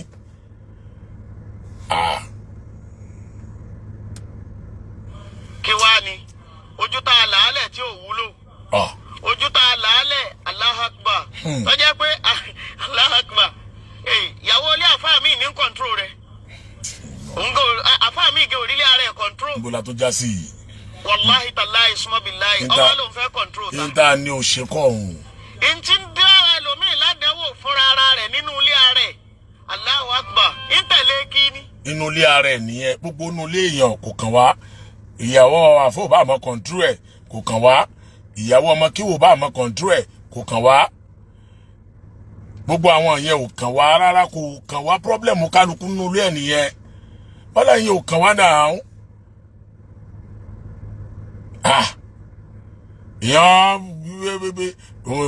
òní ìbá àmọ́ fún ìyàwó ẹ̀ lóúnjẹ kí ló wá kàn wá pẹ̀lú gbogbo yẹn ṣé ìyẹn là ń bẹ sọ ni. ṣé tẹ́ ń bá bò láì 27 years náà rí. okay. tó bá bá oníkálukú náà dáwò ní kẹjẹ àjọ sọ káwá bẹ lọ́hùn kájọ bẹ lọ́hùn lórí báwo ni ó ṣe ṣàtúnṣe alihamdulilayi àwa dúpẹ́ ọfà wa lójú ni kò sáwa ló ń bára. ọ̀pọ̀lọpọ̀ ló fọ́ lójú bíi tiwa tí ń tọrọ bára káàkiri. bẹ́ẹ̀ni. iná ẹ̀rí ń kálukú káàkiri wọn wà á rọ́lọ́run lára bó ti ṣe wá wọn. máa gbọ́ arọ́lọ́run lára bó ti ṣe ẹ́ náà àfihàn kọ̀rẹ́tì ẹ̀ pé oore tọ́lọ́run fún ọ lójú inú tó fún ọ ní má bàjẹ́ má fi sọ́kùsọ̀ bàjẹ́. arọ́lọ́run lára pé ọlọ́run dẹ̀ ṣàánú ẹ̀ ó dá lẹ́nu o ó dẹ̀ lójú inú tó lè fi ṣe nǹkan o. understand ó dé oríire o arọ́lọ́run bẹ́ẹ̀ má bàjẹ́ o so wá rí kí àwọn máa tọrọ bára tó ń tọrọ bára tó fọ́ lójú tó ń tọrọ bára yẹn tí ò bá sọ̀sọ́kùsọ tó lè ba nǹkan jẹ́ ó ti gbà pé òun tọrọ bára nìyẹn. ẹ̀rọ lọ́hùn ẹ̀tanúlẹ̀ wọ́n ń rí àṣìṣe lẹ̀ wọ́n ń rí Allahu Akbar ẹni tí ó fẹ́ tẹ ni àlọ́rẹ́. bẹ́ẹ̀ ni wọ́n láìkí ẹ̀. ẹni tí ó fẹ́ tẹ ni àlọ́rẹ́. wọ́n láìkí ẹ̀ wọ́n bínú ni.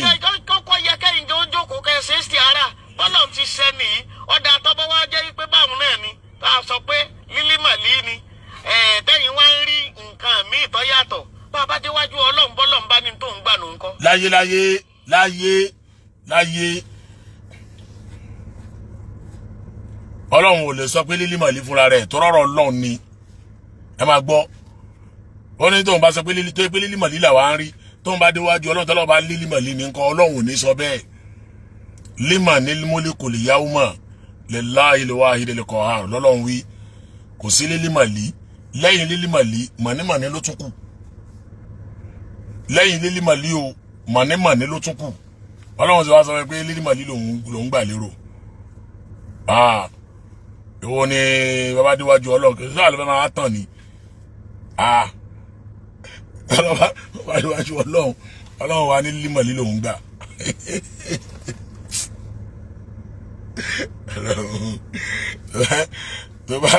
tó bá gbọ́ jagunjagun part 5 wàláhì ọlọ́run ní wàá gbàgbà kó gbà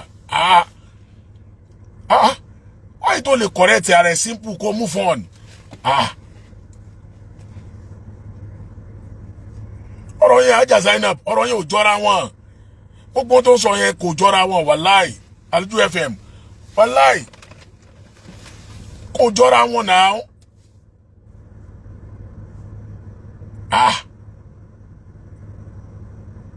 ẹ gbà mí o.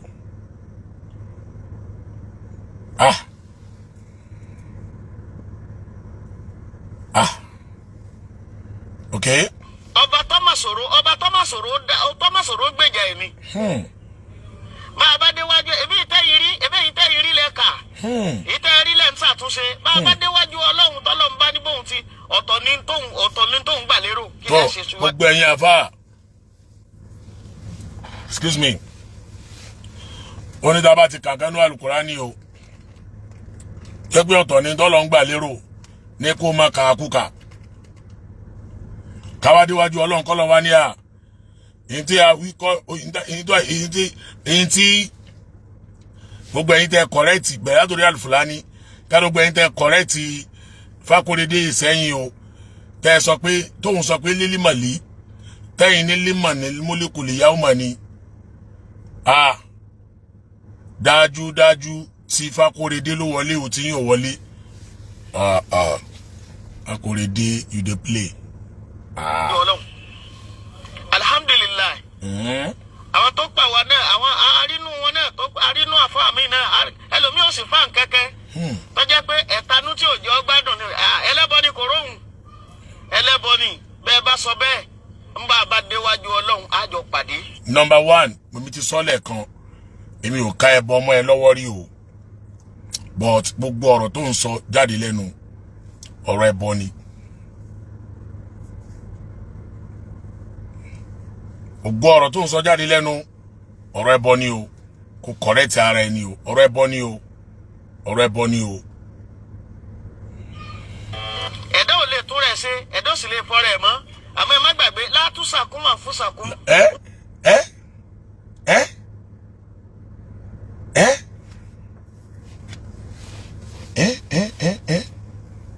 Kí ni mo gbọ́ yìí?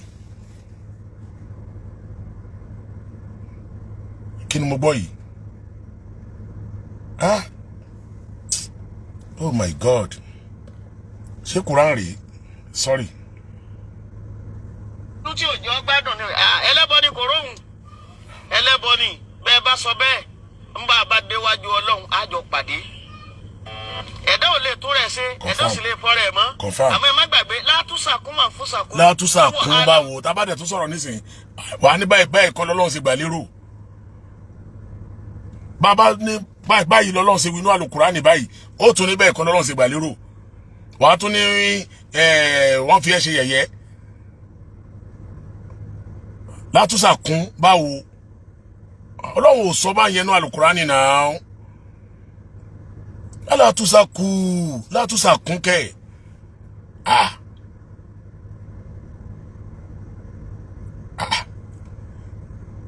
tó bá tún máa jáde ńsìn láti ṣe correction ńsìn wàá tún ní ẹ wá wo ní sí o wọ́n fi ẹ́ ṣe yẹ̀yẹ́ o ẹ̀yin tẹ́ gbé Kùránì dání tẹ́ rí kò sí tí ń jẹ́ látúnṣàkún báwo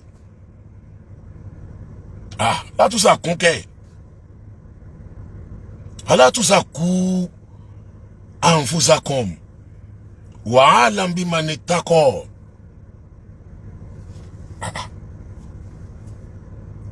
Ó ṣàkún kẹ́ kò sí tó ń jẹ́ bẹ́ẹ̀ o. Kasman media ó dẹ̀ gbé kámẹ́rà dání ẹ̀ẹ́dẹ̀ ń sọ níwájú rẹ̀ pé látúnṣàkún ó dẹ̀ lé ẹ́dìtì ẹ̀ ìwọ gọ́gọ́ ìkànnì ẹ̀.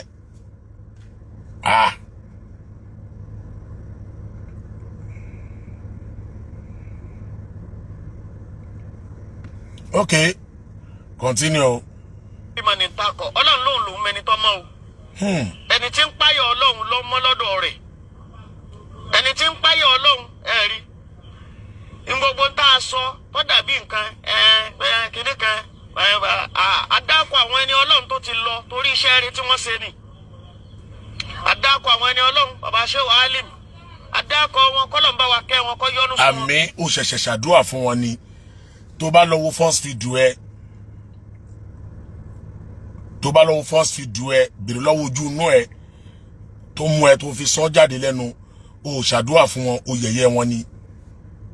Àwọn Shehu Alim yín ẹ ó ní bó ṣe sọ náà ó ní gbogbo ohun tó sọ nípa wọn àti Shehu Alim àtàfà ń dásà láti àṣẹ òtájú àdábì ó ní tó sọ pa wọn nígbà tá a ṣe correct ẹ lu ṣẹ̀ṣẹ̀ wá ń change ẹ̀ ń sìn wálẹ̀ dákọ̀ wọn ni a ṣàdúrà fún wọn ni ṣé bó ṣe sọ́nù àwọn fídíò ẹ tó ṣe nìyẹn. Kí ni Ìlọrin ṣe fún ẹ?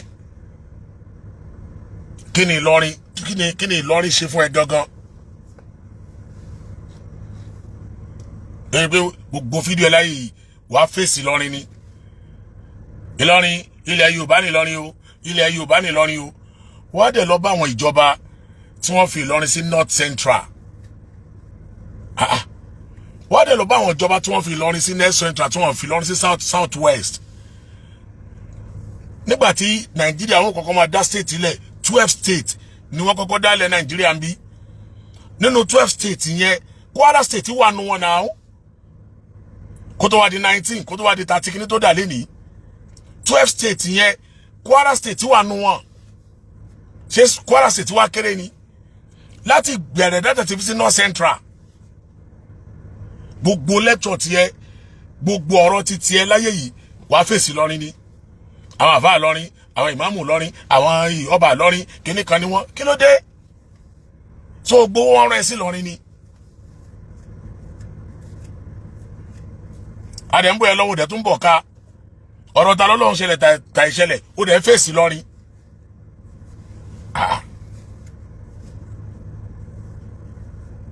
Ìlọrin fèsì sẹ́yìn ni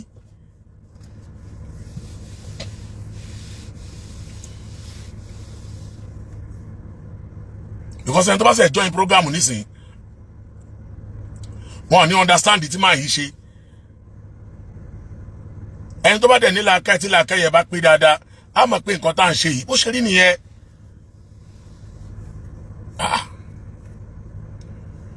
continue látúnṣà kún. Iṣẹ́ tí wọ́n ṣe àlè bálàjẹ́ àwa tó kù lónìí àlè bálàjẹ́ bàbá wa Ahmadu Rufai dá Sàláàtì iṣẹ́ tí wọ́n ṣe àlè bálàjẹ́ kọ́lọ̀ ń jẹ́ àtó wọn ni àfà àlè bálàjẹ́ àmọ́ tí mo kàn fẹ́ kó yé gbogbo ẹ̀yin tẹ́ ń gbọ́ mi pátá ni pé Ìlọrin ọ̀jà fẹ́ sí o ìlú wọn ni wọ́n ń jà fún kì í ṣe pé torí pé ìsìláàmù. ṣe gbọ́rọ̀ rádaràda Ìlọrin ọ̀jà fẹ́ sí o ìlú wọn ni wọ́n ń jà fún Mr. Látúnṣàkún Ìlọrin ọ̀jà fẹ́ sí o ìlú wọn ni wọ́n ń jà fún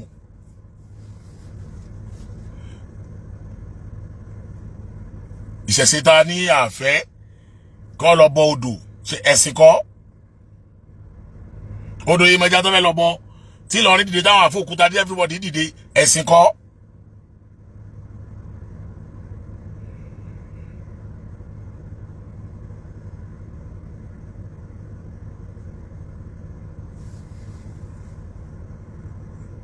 ṣe rí báyìí ṣe ti rí tẹ́fì mọ̀ pé ó ní mission wọ́n gbé mission yẹn fún láti wá fèsì Ìlọrin ni. àbí ẹ̀sìn kan ó bú ẹ̀sìn kan wàláhì tàláhì gbogbo ọmọ Yorùbá lápapọ̀ wọ́n fẹ́ kó yé yín ipe Ìlọrin ọ̀jà fẹ́ sìn. ṣe ti rí báyìí ṣe ti rí mission ẹ̀. ìṣèpèsì Islam ni wọ́n ń torí ẹ̀ jà. ṣe ti rí mission ẹ̀ báyìí. àwọn tẹnu wọn tọrọ tí wọ́n ń torí ẹ̀sìn jà àwọn tẹnu wọn tọrọ àwọn tó tẹ̀mí wọn torí Islam jà ẹnu wọn ò tọrọ àwọn tẹnu wọn tọrọ bẹ́ẹ̀ bá ti wò ó dáadáa nítorí pé wọ́n blackmaid ni. wọ́n blackmaid. kì í ṣe pẹ́sìn ni wọ́n ń jà sí. kì í ṣe pé Ìlọrin ń jà nítorí ẹ̀sìn o.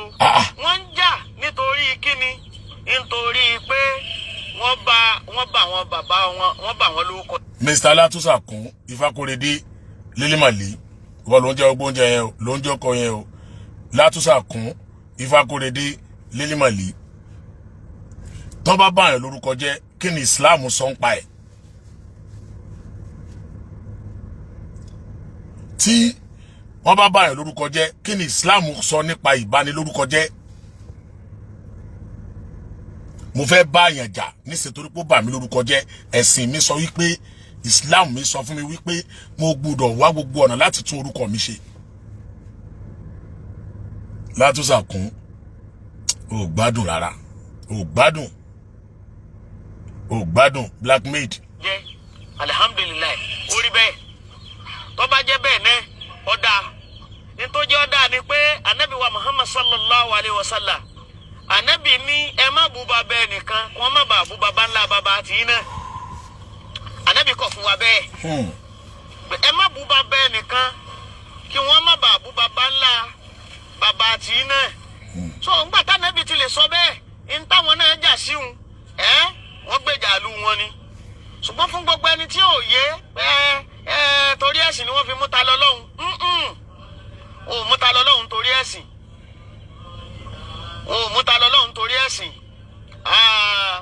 àmọ́ wọ́n mú ta lọ lọ́hùn nítorí ìlú wọn nítorí pé aṣọ nítorí pé kì í ṣe ọmọ Ìlọrin Saheed Shittu. Saheed Shittu bọ́bí o ọ̀rọ̀ kan ẹ o Mr. Látúnṣàkún ti mẹ́sùn orúkọ rẹ o bọ́bí ọ̀rọ̀ kan ẹ ó ní wọ́n mú ta lọ lọ́hùn torí pé kì í ṣe ọmọ Ìlọrin. Ó wá dákọ̀ Saheed Shittu kí ló ṣe o. ó bú bá ó bú àwo ó bú ṣé àbíbu mọ́ríkàsì gbogbo àwọn tí ó yẹ kó bú ló bú. ó ti tọrọ àforíjì.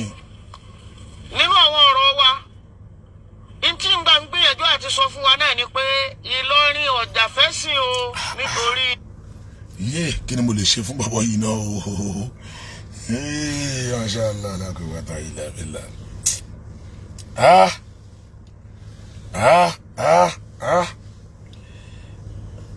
Kí ni Ìlọrin gbà lọ́wọ́ rẹ̀? Okay, continue. kì í ṣe pé torí ẹ̀sìn ni wọ́n fi mú ta lọ lọ́hùn. Okay.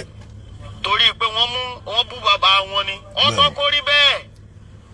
ṣùgbọ́n ṣe bí orílẹ̀-èdè yìí náà la wà gbogbo yìí náà lẹ́sìn ń gbọ́ àwọn kan wọ́n wọ mọ́ríkàsì lọ wọ́n bú mọ́ríkàsì kódà wọ́n tún bú ẹni ó dá mọ́ríkàsì lẹ̀ wọ́n tún bú kódà àwọn kan láyé yìí náà la wà wọ́n wọ mọ́ríkàsì lọ kódà wọ́n tún lẹ́ni ó ní mọ́ríkàsì ọmọ kéwú wọ́n ní bí bá ń bẹ láyé ni àwọn correct mistake ẹ̀. ṣe rí pé ọmọkùnrin yìí ò gbádùn rárá. Mr. Latusa kún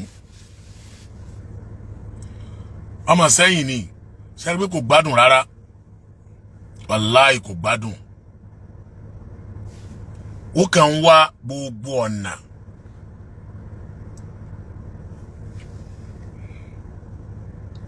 gbogbo ọ̀nà ní láti lè jẹ́ káwọn èèyàn kí wọ́n rò wípé ọ̀rọ̀ ni ẹsẹ̀ pé adárúgúdù lẹ̀ lélẹ́yìí adárúgúdù lẹ̀ gidi ni. Mo ṣẹ̀ṣẹ̀ gba ọ̀rọ̀ yín gbọ́ ni o mo ṣẹ̀ṣẹ̀ gbà pé kò nọ́mà o èmi ṣẹ̀ gbà pé kò nọ́mà ni o. Fídíò yẹn gùn díẹ̀ mo dẹ̀ fẹ́ play fídíò kan dákẹ́ ó wá sọnù fídíò yẹn àwọn ń pè ń lára sẹ́yìn àwọn kan ọmọ sẹ́yìn lòun ń bọ̀. inú Al-Fulani ó ṣe jẹ́ tọ́jẹ́ pé torí ipò nífẹ̀ẹ́ àná Muhammad Ọlọ́run ní yóò wọ àlùjánnà Ọlọ́run lè yí ta lọ Ọlọ́run náà pọ̀ ní. ẹ máa gbọ́ ẹ tí débẹ̀ ẹ máa gbọ́. Ọlọ́run báwọn ṣe àyípadà orí ibú òun sọ òun dolórí rẹ̀ wọ́n ta tiẹ̀ wọlé abánẹ́bí ṣètò lára òun wọlé abánẹ́bí ṣètò wọ́n wọlé abífẹ́ ànẹ́bí ṣètò nínú ẹ̀mí òun sallallahu alaihi ẹni tí ó sì nífẹ̀ẹ́ ànẹ́bí tẹ́lẹ̀ kò fẹ́ràn ànẹ́bí kò fẹ́ràn Ọlọ́run ọwà ntọ́ wá gbà nínú yàrá Aisha tí ìyàwó Aisha fún gẹ́gẹ́ bí ẹ̀bùn ọwọ́ àpàdé òun bá rà ọwọ́ àfún ọwọ́ á ní Ọlọ́run wọlé pé gbogbo tó ń gbà nínú ilé ànẹ́ Muhammad sallallahu alaihi wasallam gbogbo ẹ̀ náà lòun ti fi ṣe sàárà yìí Ọlọ́run takọ̀ ní orí ibú bá ń bẹ fóun tẹ́lẹ̀ Ọlọ́run bá wọn yìí lẹ́sẹ̀kẹsẹ̀ ẹ̀yin àfa wa ṣe ẹ̀ka ni. àtìká. Ọlọ́run ní ìwọ àná Muhammad sallallahu alaihi wasallam lọ́ọ́ bá Aisha sọ fún pé ẹni tó lé jáde kọ́ máa wá lọ. èmi Ọlọ́run ti sọ ọ́ dolórí rẹ lónìí. ẹni ó lé jáde kọ́ máa wá lọ. àfìgbà tí ìyàwó Aisha dààmú tọ́wọ́ arákùnrin yẹn arábìnrin tí mo wí yẹn àfìgbà ànábì ní kí ìyàwó Aisha wá arábìnrin yẹn ìgbà tó fojú kan arábìnrin yẹn tárábìnrin yẹn fojú kan ìyàwó Aisha lọ́wọ́ àmọ́ ìgbà Allahu Akbar òun fojú kan ìyàwó àná Muhammad sallallahu alaihi wasallam ajẹ́pọ̀lọ̀ ti yá kọ́ọ́lì òun padà ó sì sọ ọdọ̀mọ àlùjẹ́nà. ọba dọmọ àlùjẹ́nà. tọ́lọ̀ ń sẹ́ ìpè mẹ́fà fún sí méje inú Al-Qur'ani ó ṣe jẹ́ tọ́jẹ́ pé torí ipò nífẹ̀ẹ́ àná Muhammad Ọlọ́run ní yóò wọ àlùjẹ́nà. ẹ máa gbọ́ o ẹ tún gbọ́ ọ̀rọ̀ tuntun o ó ní Abu Lahabi yóò wà àlùjẹ́nà o ó Abu Lahabi tabati yada Abi Lahabin wa tabba Ifakorede Mr. Latusa kún ó Abu Lahabi ó wà àlùjẹ́nà o torí pé fẹ́ràn Ànábì Ifakorede abọ́ni Ànábì Ibrahim ní jáde. Ifakorede fúnra Ọlọ́run ló fi mọ bàbá. kọ́wọ́lá alúwà tí bàbá wa Sàlátì wọ̀. alúwà tí bàbá wa Sàlátì wọ̀. Abu Lahabi ó Abu Lahabi ó wà àlùjànnà o. Kí ló dé tó ń sọ̀sọ̀kúsọ báyìí for God's sake. lọ́kùn sọ ní gbogbo tó ń sọ yìí náà. ẹni ọkọ̀ sí ọwọ́ ìmọ̀lọ́wọ́ lọ́ọ̀yà ìmọ̀lọ́wọ́ ya gbọ́rọ̀ jàre ní tí wọ́n sọ gangan ló ń dẹ láàmú. gbẹ́nu ẹ dákẹ́ ẹgbẹ́ bọ̀bọ̀ yìí ó bẹ̀rù Ọlọ́run ọba ó lábúlá bí ó wà lìjánná bàbá tí àdá àbí láàbí wọ́tàbà máa gná ní ìmọ̀lù àmọ́ kàsábà sàyásílá náírà sáàtà láàbín wà múra àtúhù àmàlà tàlàátàbì fíjì dìyàbùnú min masad ẹni tí Kùránì dídí sọ̀kalẹ̀ nítorí ẹ̀ pé kódà iná tí ó wọ̀ gan Ọlọ́run ti ṣàlàyé ẹnu àlùkùránì tí wọ́n lábúlá bí ó wà lìjánná.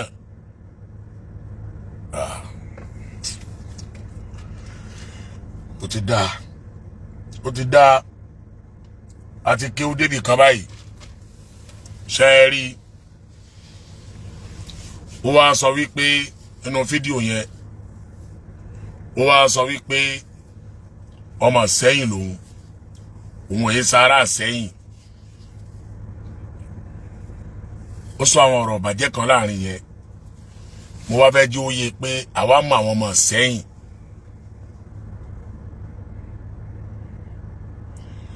a mọ àwọn ọmọ Ìsẹ́yìn gidi tí wọ́n yé ṣe jákujàku bóun ṣe ń ṣe jákujàku yẹn gbogbo ẹ̀yin olólùfẹ́ wa mo fẹ́ play fídíò àfáà kan fún yín ẹni tó bá tẹ̀lé program mi ní sáàrí ọjọ́ náà nípa wípé ẹrú kan ní máa mú ní búgba ẹrú àwọn ọmọ Ìsẹ́yìn tá a mọ̀ wọ́n yé sí játijàti báyìí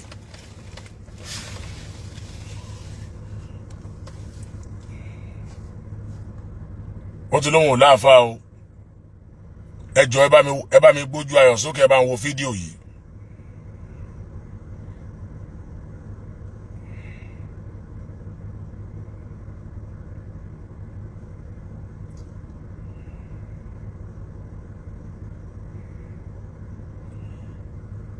kẹfì wá wò wípé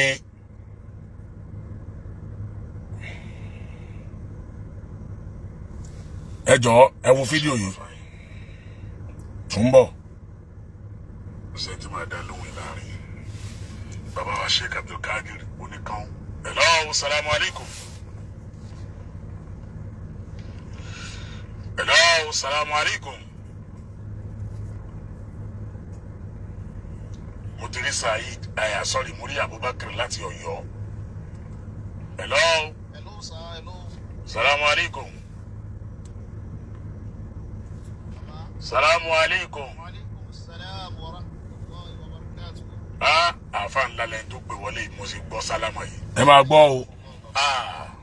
àfa ńlá ni àyàkùmọ̀lá ẹ bá ti sọ àyàkùmọ̀lá àfa láti Ọ̀yọ́ ìlú Ọlọ́yọ̀. Ìsẹ́yìn ni bàbá. Ìsẹ́yìn. àyàkùmọ̀lá ṣe kàdé. ó parí láàárọ̀ yìí. àti tíráì ti pẹ́ bàbá Ọlọ́run tó wá ní wọlé lọ́wọ́ ní. ọdún kè lórí ẹjẹ tí ń gbìyànjú. ó ti pẹ́ o ti kó súnmọ́ tuntun mọ́ bí ọdún mẹ́rin wáyé. ọdún mẹ́rin. Ramadan ọdún yìí ni o. ọmọ ọdún mẹ́rin kan ti ń fẹsẹ̀ rìn. Ramadan this year eléyìí o. Ọlọ́run wa ni ẹ wọlé láàárọ̀ yìí láti Sẹ́yìn. àwọlé lé mi o pẹ̀lú gbígbàdúrà yín sá o. gbígbàdúrà Ọlọ́run Ìsẹ́yìn. bẹ́ẹ̀ ni sá. ìlú Sheikh Abdulrahim Hamzat kọ́ yẹn. Hafizahullah bẹ́ẹ̀ ni sá àwọn afáwa ni ẹ o. Wallahi ìṣèwùlẹ̀ tó gbé wọlé. afáwa yẹn sá. ìlú Alhaji Abiodun Abilari. ìlú Alhaji Abdulrazak Adeleke. Allahu Akbar. Arulas Petroleum. òun ni àwọn ní akéwìjẹ gbogbo ìlú Sẹ́yìn. ó ti dá. bàbá wa sheikh wa imaamu wa èmi jẹ láìkì ẹ̀yin ẹ mọ̀ di bàbá wa sheikh wa àfa wa ẹgbẹ́ lómi ni mi sábà o ọmọ kéwù ni mi o ọmọ kéwù ni mi wẹ̀ ọmọ kéwù yẹn kílẹ̀ wí. Al-Muqallid ni wa à ń wò yín kọ́ ṣe ni sà. Al-Muqallid. Al-Muqallid bẹ́ẹ̀ ni sà ẹ̀yin náà là ń wò kọ́ ṣe. gbogbo àwọn tẹ́ ń gbé náà là ń lísìn sí sà. Ọlọ́run jẹ́ àríyìn pẹ́ ṣèkó.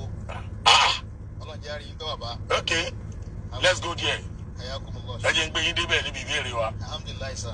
Bismillahir Rahmanir Rahim. Naam sà. ọ̀tọ̀ ní bẹ́ẹ̀ bẹ́ẹ̀ bẹ́ẹ̀ tẹ́lẹ̀ àbẹ́lẹ̀ tí mo ń gbọ́ yìí. Alhamdulilayi. jẹ́ ń tún èrò mi pa. Ayakumullah. ẹ jẹ́ ń tún èrò mi kí ẹ tún pa. ẹ dàgbà ìṣèwádìí ẹ̀ díẹ̀ sà. No ẹ̀yin ẹ̀ máa mú kọ́lì kí n ṣe díẹ̀ díẹ̀. Ọlọ́run má jẹun kó bára mi báyìí bàbá. ẹ̀yin ẹ̀ máa mú kọ́lì. Ẹ foríjì mi mo ti yájú o. Sì mẹ́fà ta kékeré pa ńlá o. Ẹ bá wọlé ẹ ti gbélé ńlá o tó gbogbo àwọn tó ń jáde lẹ́nu yìí. Àwọn fọ àyà ṣe kànáà ẹ foríjì mi sà. Ẹ tún sí àbọ̀ àyà ṣe kànáà àdéhùn náà tún nù. Ẹ foríjì mi bàbá ẹ foríjì mi sà. Ó dáa. Ẹ ṣeun sà. Inú súnà Ànábì Muhammad. Sallallahu alayhi wa sallam. Tí wọ́n bá ṣe ní lóore, Bẹ́ẹ̀ni sà. tẹ́nì kan bá ṣèyàn lóore. Bẹ́ẹ̀ni sà. Ó dáa lágbájá mo fún ẹ ní mọ́tò, lágbájá mo fún ẹ lóúnjẹ, lágbájá mo fún ẹ lówó, lágbájá mo rán ẹ lọ sí Mákà. Kí ni súnà Ànábì ẹ̀kọ́ wo ló kọ́ wa lórí ẹ̀? Kí ló ní ká ṣe fún tọ̀hún yẹn? Ànábì sallallahu alayhi wa sallam kó bá ṣàlékún kí Ànábì ní ká sọ fún tọ̀hún pé jazakallahu khayran. Jazakallahu khayran. Àfa àwọn àgbà láti sẹ́yìn. Ọlọ́jà rí ń gbé bàbá wa. Ẹ̀gbọ́n lọ́n tó fi fúnra yín lẹ́ẹ̀kan náà. Allahu akbar kabir. Àfa àwọn àgbà láti sẹ́yìn. Ọlọ́jà rí ń gbé bàbá wa. Ẹ mọ̀ gbà béèrè wa. Hayyakumullah shaykh. Àfa àwọn àgbà láti sẹ́yìn. mo mọ̀ọ́mọ̀ gbé fídíò yìí wá kí Mr. Latusa kún, Mr. Lilimali, Mr. Ifakorede, Mr.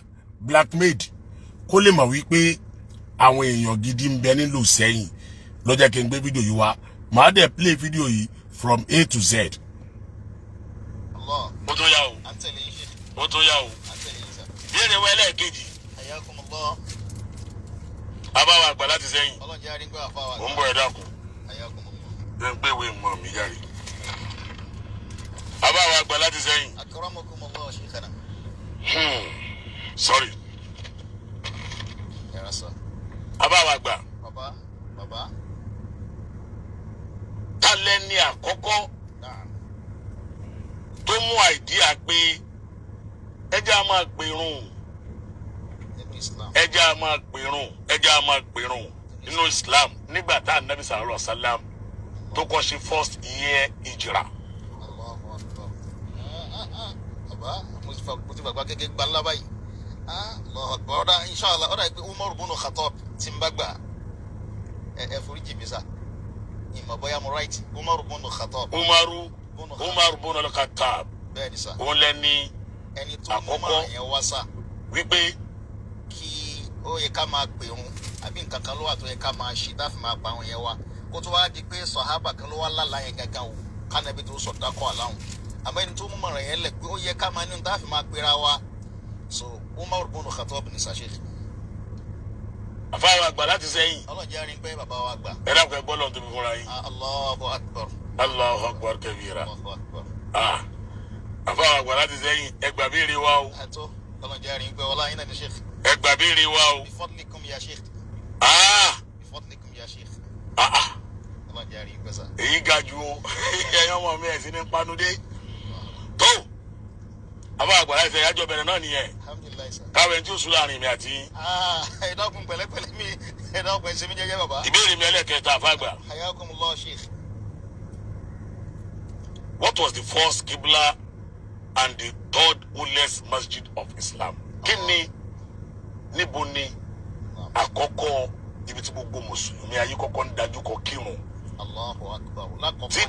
Tíbẹ̀ yẹn tún wá jẹ́ mọ́ṣáláṣí ẹlẹ́ẹ̀kẹta tó mọ́ jù láàrin àwọn mọ́ṣáláṣí ayé. Àkàràmọ̀ kan lọ́n jẹ́ àríyìn pé bàbá.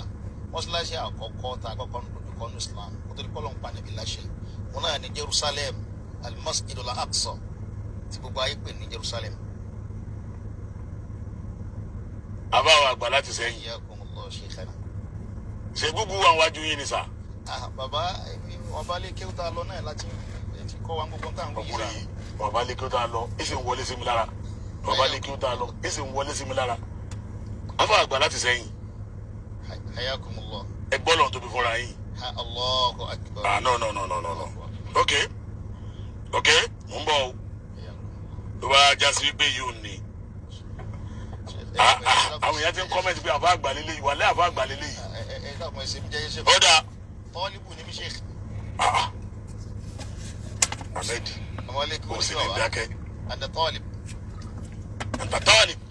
Ana talib ya sheikh. Ọmọ akẹ́kọ̀ọ́ ní mi bàbá.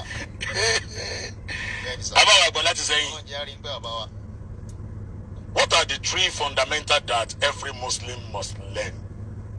Gẹ́gẹ́ bí Mùsùlùmí, kí ni ohun tí a gbọ́dọ̀ tí Mùsùlùmí gbọ́dọ̀ kọ́kọ́ kọ́ tó bá pèrè Mùsùlùmí? Kí ló gbọ́dọ̀ kọ́kọ́ lọ mọ̀? Allahu Akbar. Ọlọ́run jẹ́ àárín pé àfàwà. Àkọ́kọ́ ni pé tí Mùsùlùmí bá ti kọ́kọ́ mọ̀ rẹ̀ Mùsùlùmí lẹ́yìn tó ṣe ṣàhádà àbí wọ́n ṣe ẹ̀bí sínú ẹ̀sìn. Nítorí kọ́kọ́ yé ni pé ẹ kọ́kọ́ mọ̀ nípa Ọlọ́run rẹ̀ kan. Gbọ́ la ilaha illallah yìí. So bákan náà kó mọ̀ nípa ànábì rẹ̀ kó mọ̀ pé tala ànábì wa ti ń jẹ́ Muhammad tó ń fẹ́ tẹ̀lé. Ìkẹta náà ni pé kó wá mọ̀ ẹ̀sìn rẹ̀ dáadáa kó yé. Ma'rifatullahi wa ma'rifatur rasul wa ma'rifatu dinil Islam. Hayyakumullah Sheikh. Àfáà àgbà láti sẹ́yìn. Ẹ mà gbọ́ lọ́n tóbi. Allahu Akbar. Àwọn àmọ́ abéèrè kẹ́yìn máa ka Salatu Ibrahim yàbá yìí ni àbá ni ẹ máa ka iná àti iná àfikẹ́ máa ka Fatiha. Àwọn òbí tó bá rọrùn báwọn náà ni ẹ fún wa bá. Àwọn òbí kékeré báwọn náà lè alẹ́tọ̀ sí ẹ̀dá ọkùn. Ọmọ kéwù la jẹ́ ọ̀nà wájì sí yín bàbá Ọlọ́run jẹ́ àárín pẹ́. Ọ̀nà wájì sí yín ọ̀nà wájì sí yín. Ẹ̀sìn gba ogun béèrè wa. Bọ́nà yóò bá tó wá súnmọ́ ńkọ́. Ọba àná Ọlọ́run pàdé lára yín ni. Àná Ọlọ́run bàbá pàdé yìí. Àbá àgbà láti sẹ́yìn. Ọlọ́run jẹ́ àárín gbà fáwọn àgbà. Irọ́ o, èèyàn wá sórí prógámù yìí rí o. Hayyakumullah. Kó gba ogun béèrè mi o. Hayyakumullah. Tó bá jẹ́ bẹ́ẹ̀, á máa fà á lọ ni o. Bàbá mo ṣẹ̀sùn bọ́ bẹ́lọ́n kọ́lọ́n jẹ́ rí léwọ́ Ọlọ́run gbàdúrà mi lónìí ẹsẹ̀ mi jẹ́jẹ́ bàbá. Ẹsẹ̀ mi jẹ́jẹ́. Bàbá àgbà láti sẹ́yìn. Ọlọ́run jẹ́ rí gbà fáwọn. Ok. Ànábì wo lọ́lọ́run dárúkọ jù náà Al-Qur'an? Ànábì tọ́lọ́run dárúkọ jù náà Al-Qur'an kìíní.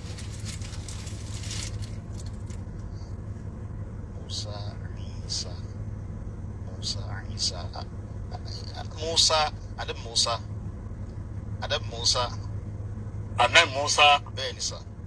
Alayhi salatu wa salam. Salatu wa salam. Ànábì Musa. Musa ni sà. Sáà náà Musa jọ Ànábì Muhammad lọ ni. Sallallahu alayhi wa sallam. Àwọn méjèèjì náà wà nínú àwọn ulul azmi àwọn ànábì ńláńlá nínú ànábì mẹ́rin tọ́lọ́run dá àmọ́ ànábì lọ́lọ́run fi sọ̀gá gbogbo wọn Muhammadu Rasulullah. Àmín tọ́lọ́run dárúkọ jù náà Al-Qur'an gẹ́gẹ́ bí béèrè tẹ́yìn àfáwà béèrè lọ́wọ́ wa wọn náà ni ànábì Musa tí ń bá gbé síra wọn. Ọkọ̀ fẹ́ ṣe mí bẹ́yà Isa àmọ́ dàbí pé Musa ni sà kọ́lọ́n jẹ́ àríyìn pẹ̀ṣẹ̀. Alayhi salatu wassalam. Àfáà àgbà láti sẹ́yìn. Ayyadakumullahu bi nasrihi ya shaykh. Ẹgbọ́n lọ́n tóbi fúnra yín. Allahu akbar.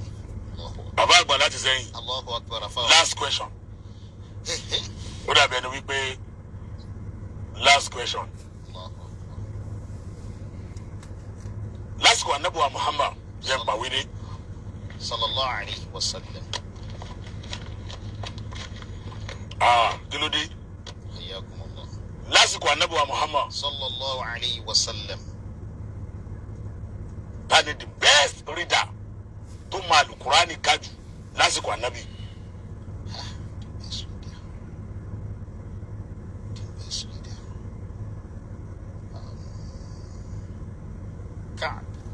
Ka'b. Ubay ibn Ka'b. Ubay ibn Ka'b Sheikh. Ubay ibn Ka'b. Bẹ́ẹ̀ ni sà. Ló máa Al-Qur'ani kájù Bẹ́ẹ̀ ni sà. lásìkò ànábì. Sallallahu alayhi wa sallam. Bẹ́ẹ̀ ni sà. Final answer. Hayyakumullah. Ṣé final answer yín nìyẹn? Bàbá mi ṣe bẹ́ẹ̀ ní dùgbẹ́ ọkàn mi ká sókè mo gbọ́ ká sókè púpọ̀. Final answer yín nìyẹn. Ayé dákun ẹ bá ń ṣe bẹ́ẹ̀ kọ́ mọ níwọ̀n bàbá yìí sà. Àfáà àgbà láti sẹ́yìn. Ọlọ́run jẹ́ àárín pẹ́ sí. Àfáà àgbà láti sẹ́yìn. Ọlọ́run jẹ́ àárín pẹ́ bàbá. Àfáà àgbà láti sẹ́yìn. Hayyakumullah. Ẹni tó máa Al-Qur'ani kájù Bẹ́ẹ̀ ni sà.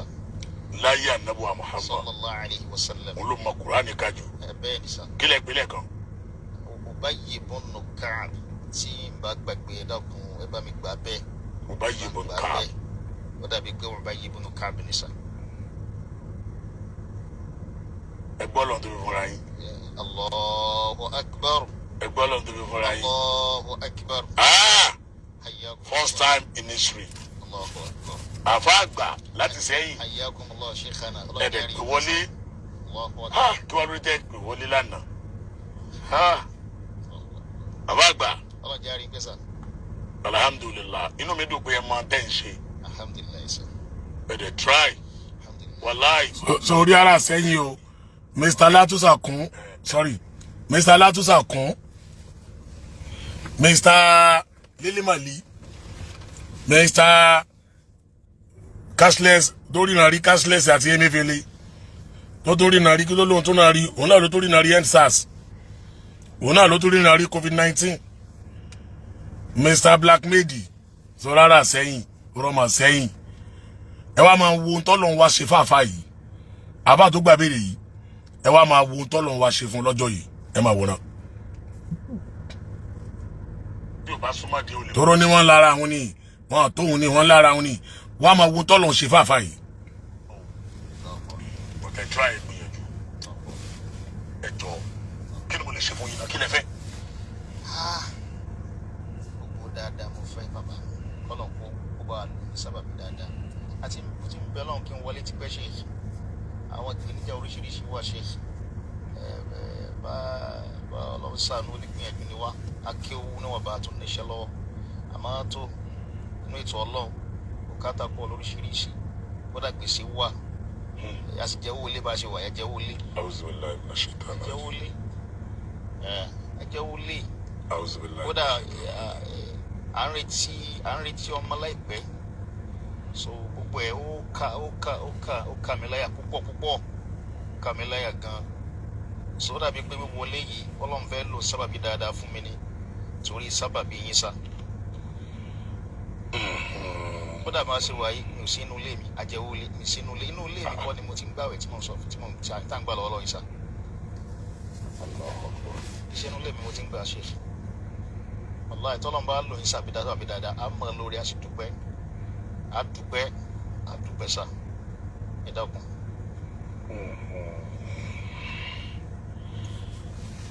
Okay.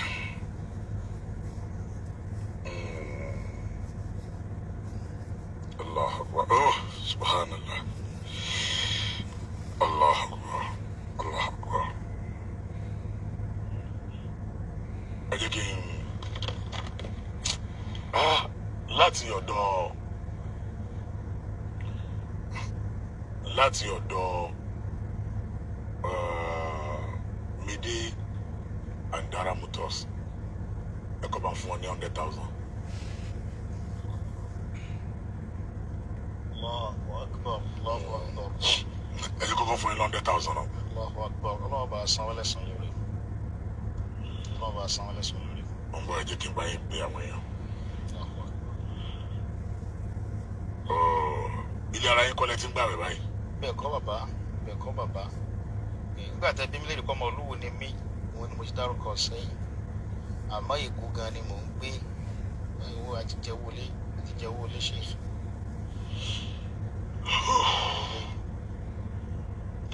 Mashallah. So kódà ilé ọ̀rẹ́ mi kan mo wà báyìí. Bẹ́ẹ̀ ni mo ti ń gbàwẹ̀.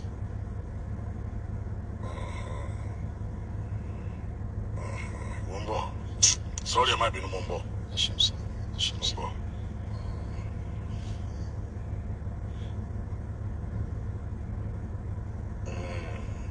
Mo fẹ́ bá yín pé àwọn èèyàn ni o. Ẹ ṣeun sá. Hello. Ọ̀gá ńkọ́. MC ni mò ń pè yẹn o. MC Olúọmọ ni mò ń pè lóru ọjọ́ yẹn o. Ẹ bá fún ọ ní 100,000 láti ọ̀dọ̀ Mide and Dara. Látọ̀dọ̀ Aṣíwájú Bọ́lá Ahmed Tinubu, ẹ bá fún ọ ní 50,000. Látọ̀dọ̀ president elect nígbà yẹn Tinubu 50,000. Ẹ bá fún ọ ní 50,000. Látọ̀dọ̀ governor of Lagos State 50,000. Láti ọ̀dọ̀ Ridwan Kula, ẹ bá fún ọ ní 20,000. Láti ọ̀dọ̀ Mabaka, ẹ bá fún ọ ní 20,000. Láti ọ̀dọ̀ Honorable MM Mustapha Moshood, ẹ bá fún ọ ní 30,000. Láti ọ̀dọ̀ Gani Alhaji Gani Barishan, ẹ bá fún ọ ní 30,000.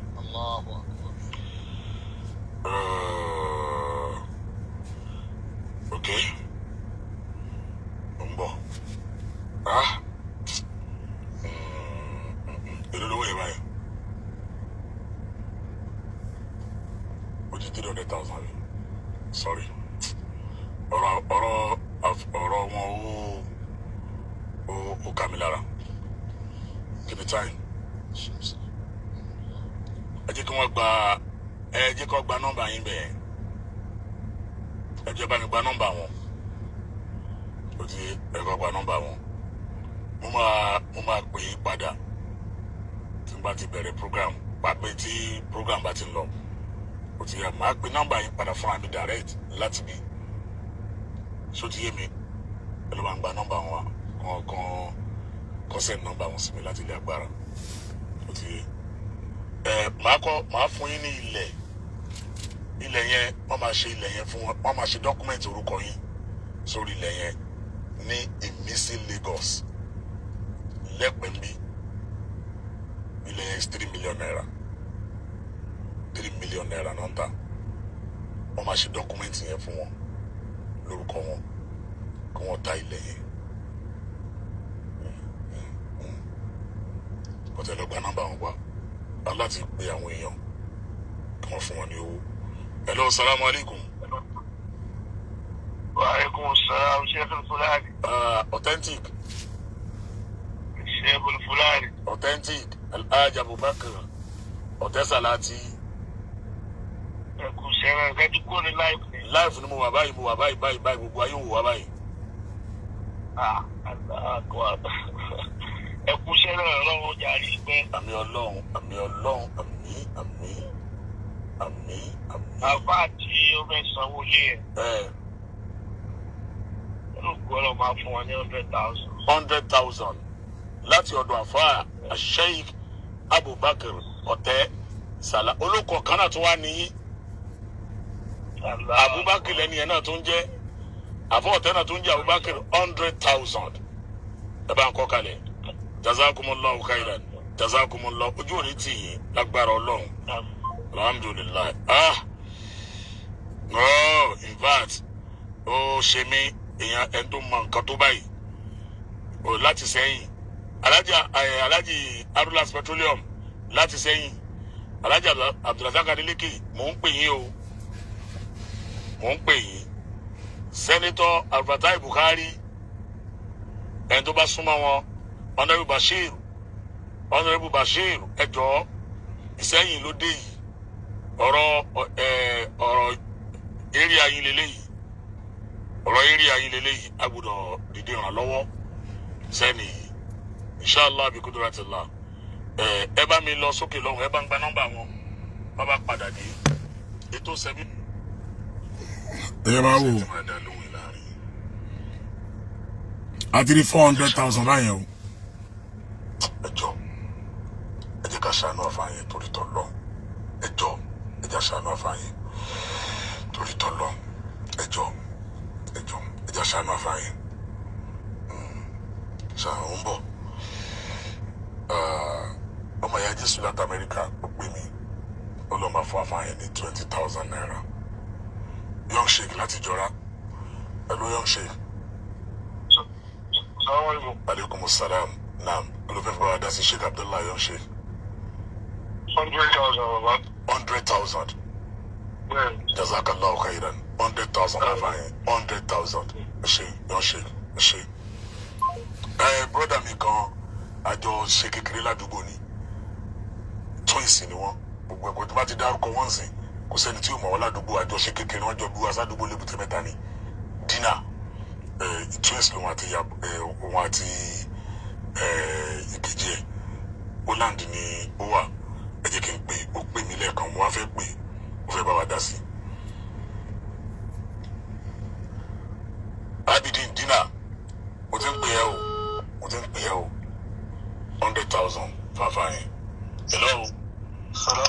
Aleykum salaam brother mi olóríire long time.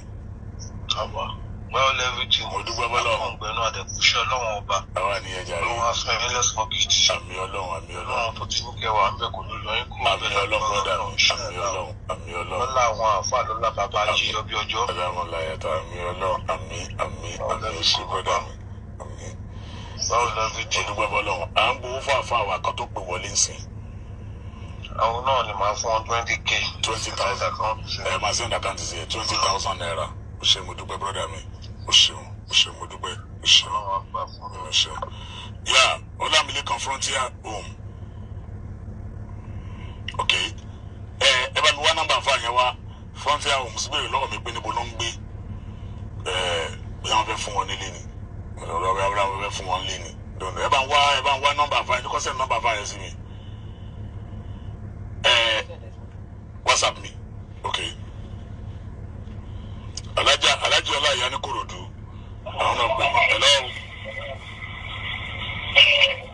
alájí ọlá ìyá tó ń ta táyà gbogbo táyà yìí ó fẹ́ òun lo mọ́tò ò tí ì lo táyà ọlá ìyá wá ló ń lo mọ́tò ò tí ì ra táyà o èmi lẹ́fẹ́ fún wa sàn ẹ káàárọ̀ bàbá.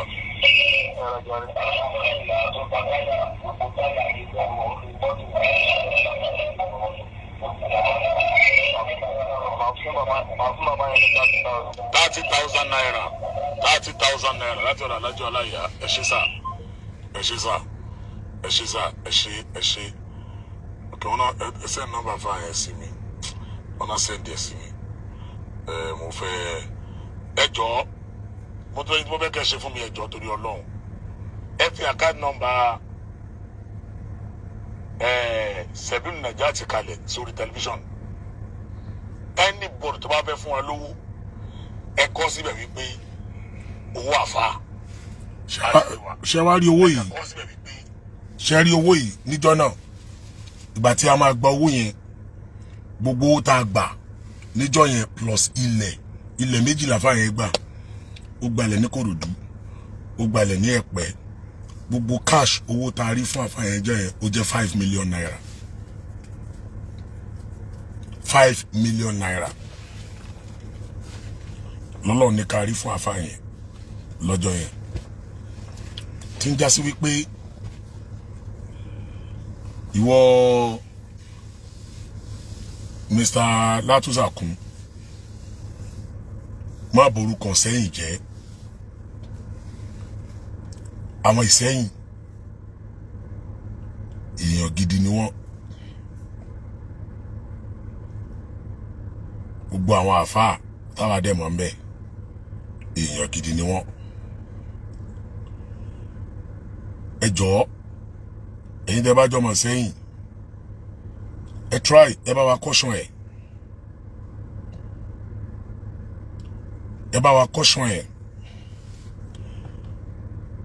5 million naira la gbà fún lọ́jọ́ yẹn gbogbo owó tá a gbà fún MC pè wọlé ó fún bóyá bí 250 Captalk 500 àwọn èèyàn pè wọlé gan 250 100 torí time ni 500 àwọn ọmọ láàrin ṣítù 100 oríṣiríṣi àwọn èèyàn Senator Fatai Buhari 200 àwọn èèyàn sá pè 5 million la gbà fún ó gbalẹ̀ 3 million 5 million plus 3 million that is 8 million ó tún gbalẹ̀ 1.5 million ní Kòròdú almost 10 million kódà tó bá wo program yẹn jọ náà ọjọ́ yẹn mò ń sunkún báyìí ni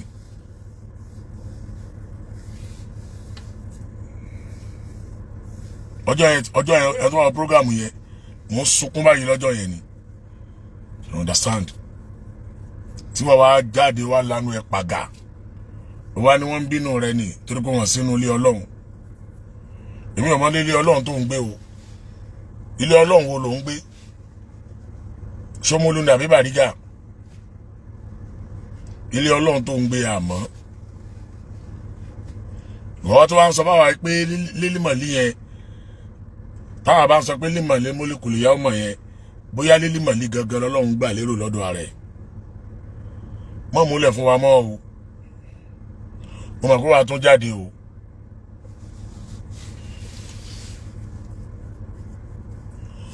mo mọ̀ pé wàá tún jáde o mo mọ̀ dájúdájú pé wàá tún jáde o kò jọ nǹkan tó bá fẹ́ kò sẹ́nibọ̀dì tó lè disturb ẹnì kankan kó má sọ̀rọ̀ lórí social media bọ̀dé kálukú mọ tí ó sọ jáde lẹ́nu ìsọkúsọ rẹ̀ pọ̀ o ìsọkúsọ rẹ̀ ó pọ̀ o gbogbo tó ń wí yẹn ayé ti kúrò bẹ́ẹ̀ o ìyẹn jẹ́ number 2 ọ̀rọ̀ ẹnu ẹ pẹ̀lú Ìlọrin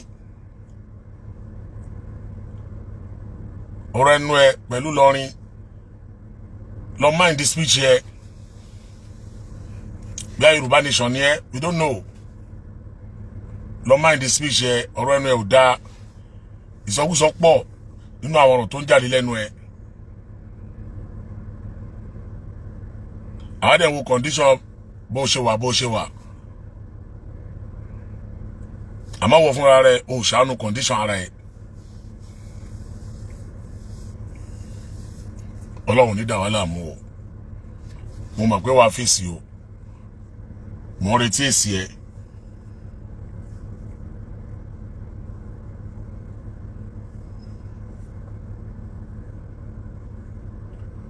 Ọlọ́run àwọlá bó ṣe tó nínú àánú ẹ Ọlọ́run ní dá wa láàmú gbogbo ń tá a fẹ́ Ọlọ́run ó ṣe fún wa Kasma Media try láti correct brother ẹ o Ọlọ́run àwọlá agbára ẹ tó bá di lálẹ́ á pàdé inshallah gbogbo ẹ̀yin tẹ́ ní sùúrù tẹ́ wo program wa lénìí oríire ìdùnnú ayọ̀ àlùbáríkà á jẹ́ ti gbogbo wa agbára tọ́lọ́run a ní pàdé àgbákò wassalamu alaikum warahmatullahi wabarakatuh.